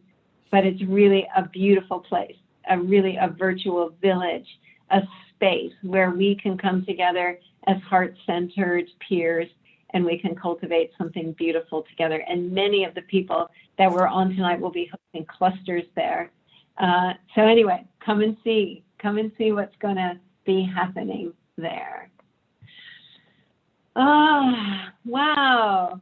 What an amazing evening that we've had. And Scott, I think you had one more thing that you wanted to share before we opened it up for Cornflower. I do. And move our bodies just a little bit at the end. Oh, look, we got the girls in black and white. Oh, yeah, I got it. They are black and white. We're going to have a dance party. I can feel it coming. We All are. right. We're going to close out with a dance party, which will be fantastic, with those three lovely ladies in Bali leading the way for us. My gosh. Well, you know, I do want to let everybody know that every week is amazing. I mean, come on, every week ago, to be honest, I said that was our best show. And then people say, well, that's what you said last week. I go, well, that's what I felt last week. It's like each week is our best show. And so I do want to just remind you that we are going to be doing some really beautiful things next week, optimizing health. And then coming up in March, we've got the animal show that we told you about.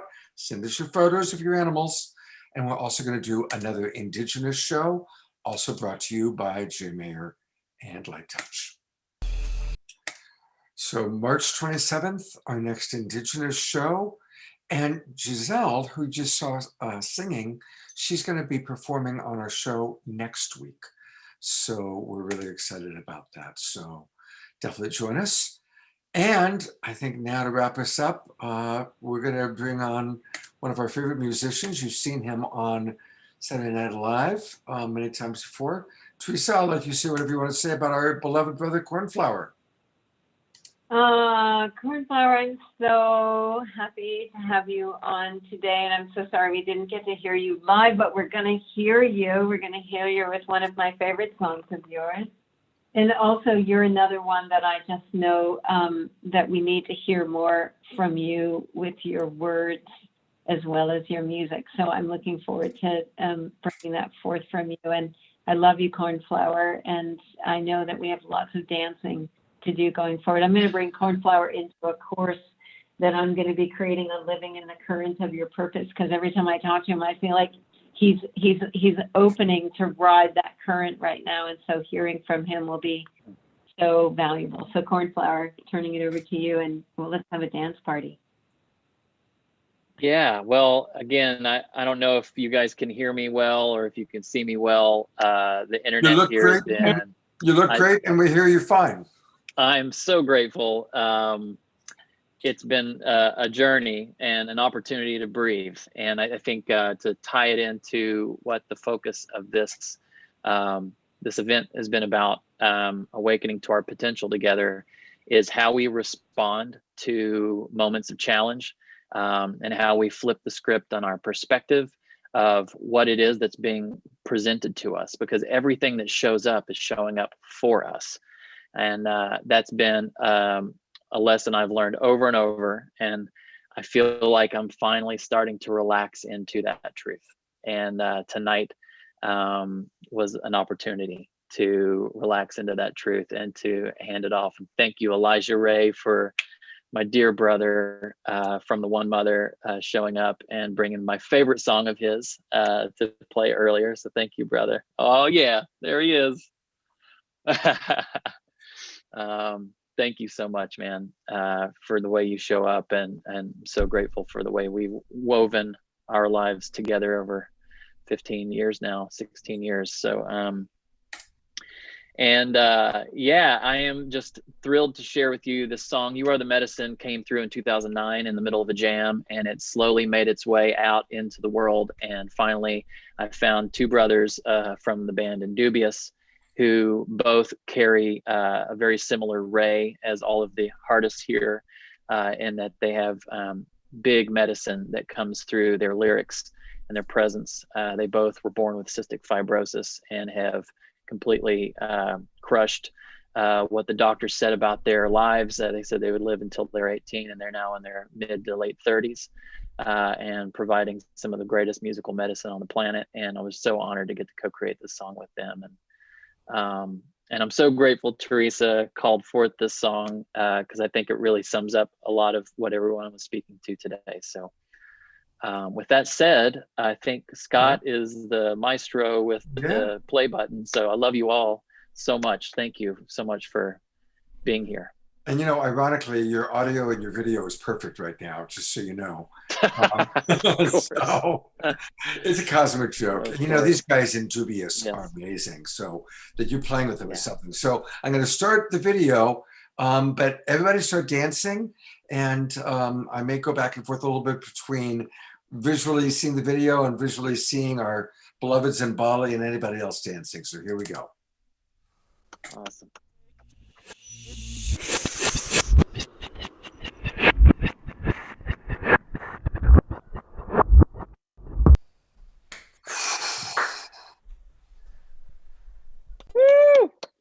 Oh my Lord, absolutely, positively my favorite video of all time. Wow. I'm gonna leave the credits up because everybody who made this really deserves a lot of appreciation. Beautifully edited. Cornflower edited it. Oh my Lord. Unbelievable. Wow. Exquisite prayer, brother. Thank you, Elijah. God, so good.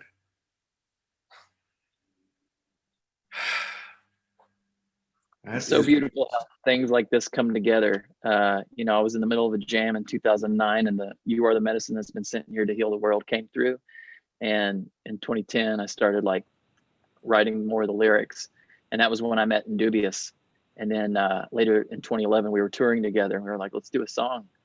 And I said, well, I have one. I just need some more lyrics to it. So I sent them the track, and they put in the lyrics, and we performed it live for the first time in 2013, and then started recording in 2014, and finally released it in 2018. It's just, there's a timing to everything. So it's been a beautiful journey. Mm-hmm. Absolutely gorgeous. Perfect way to close out the show.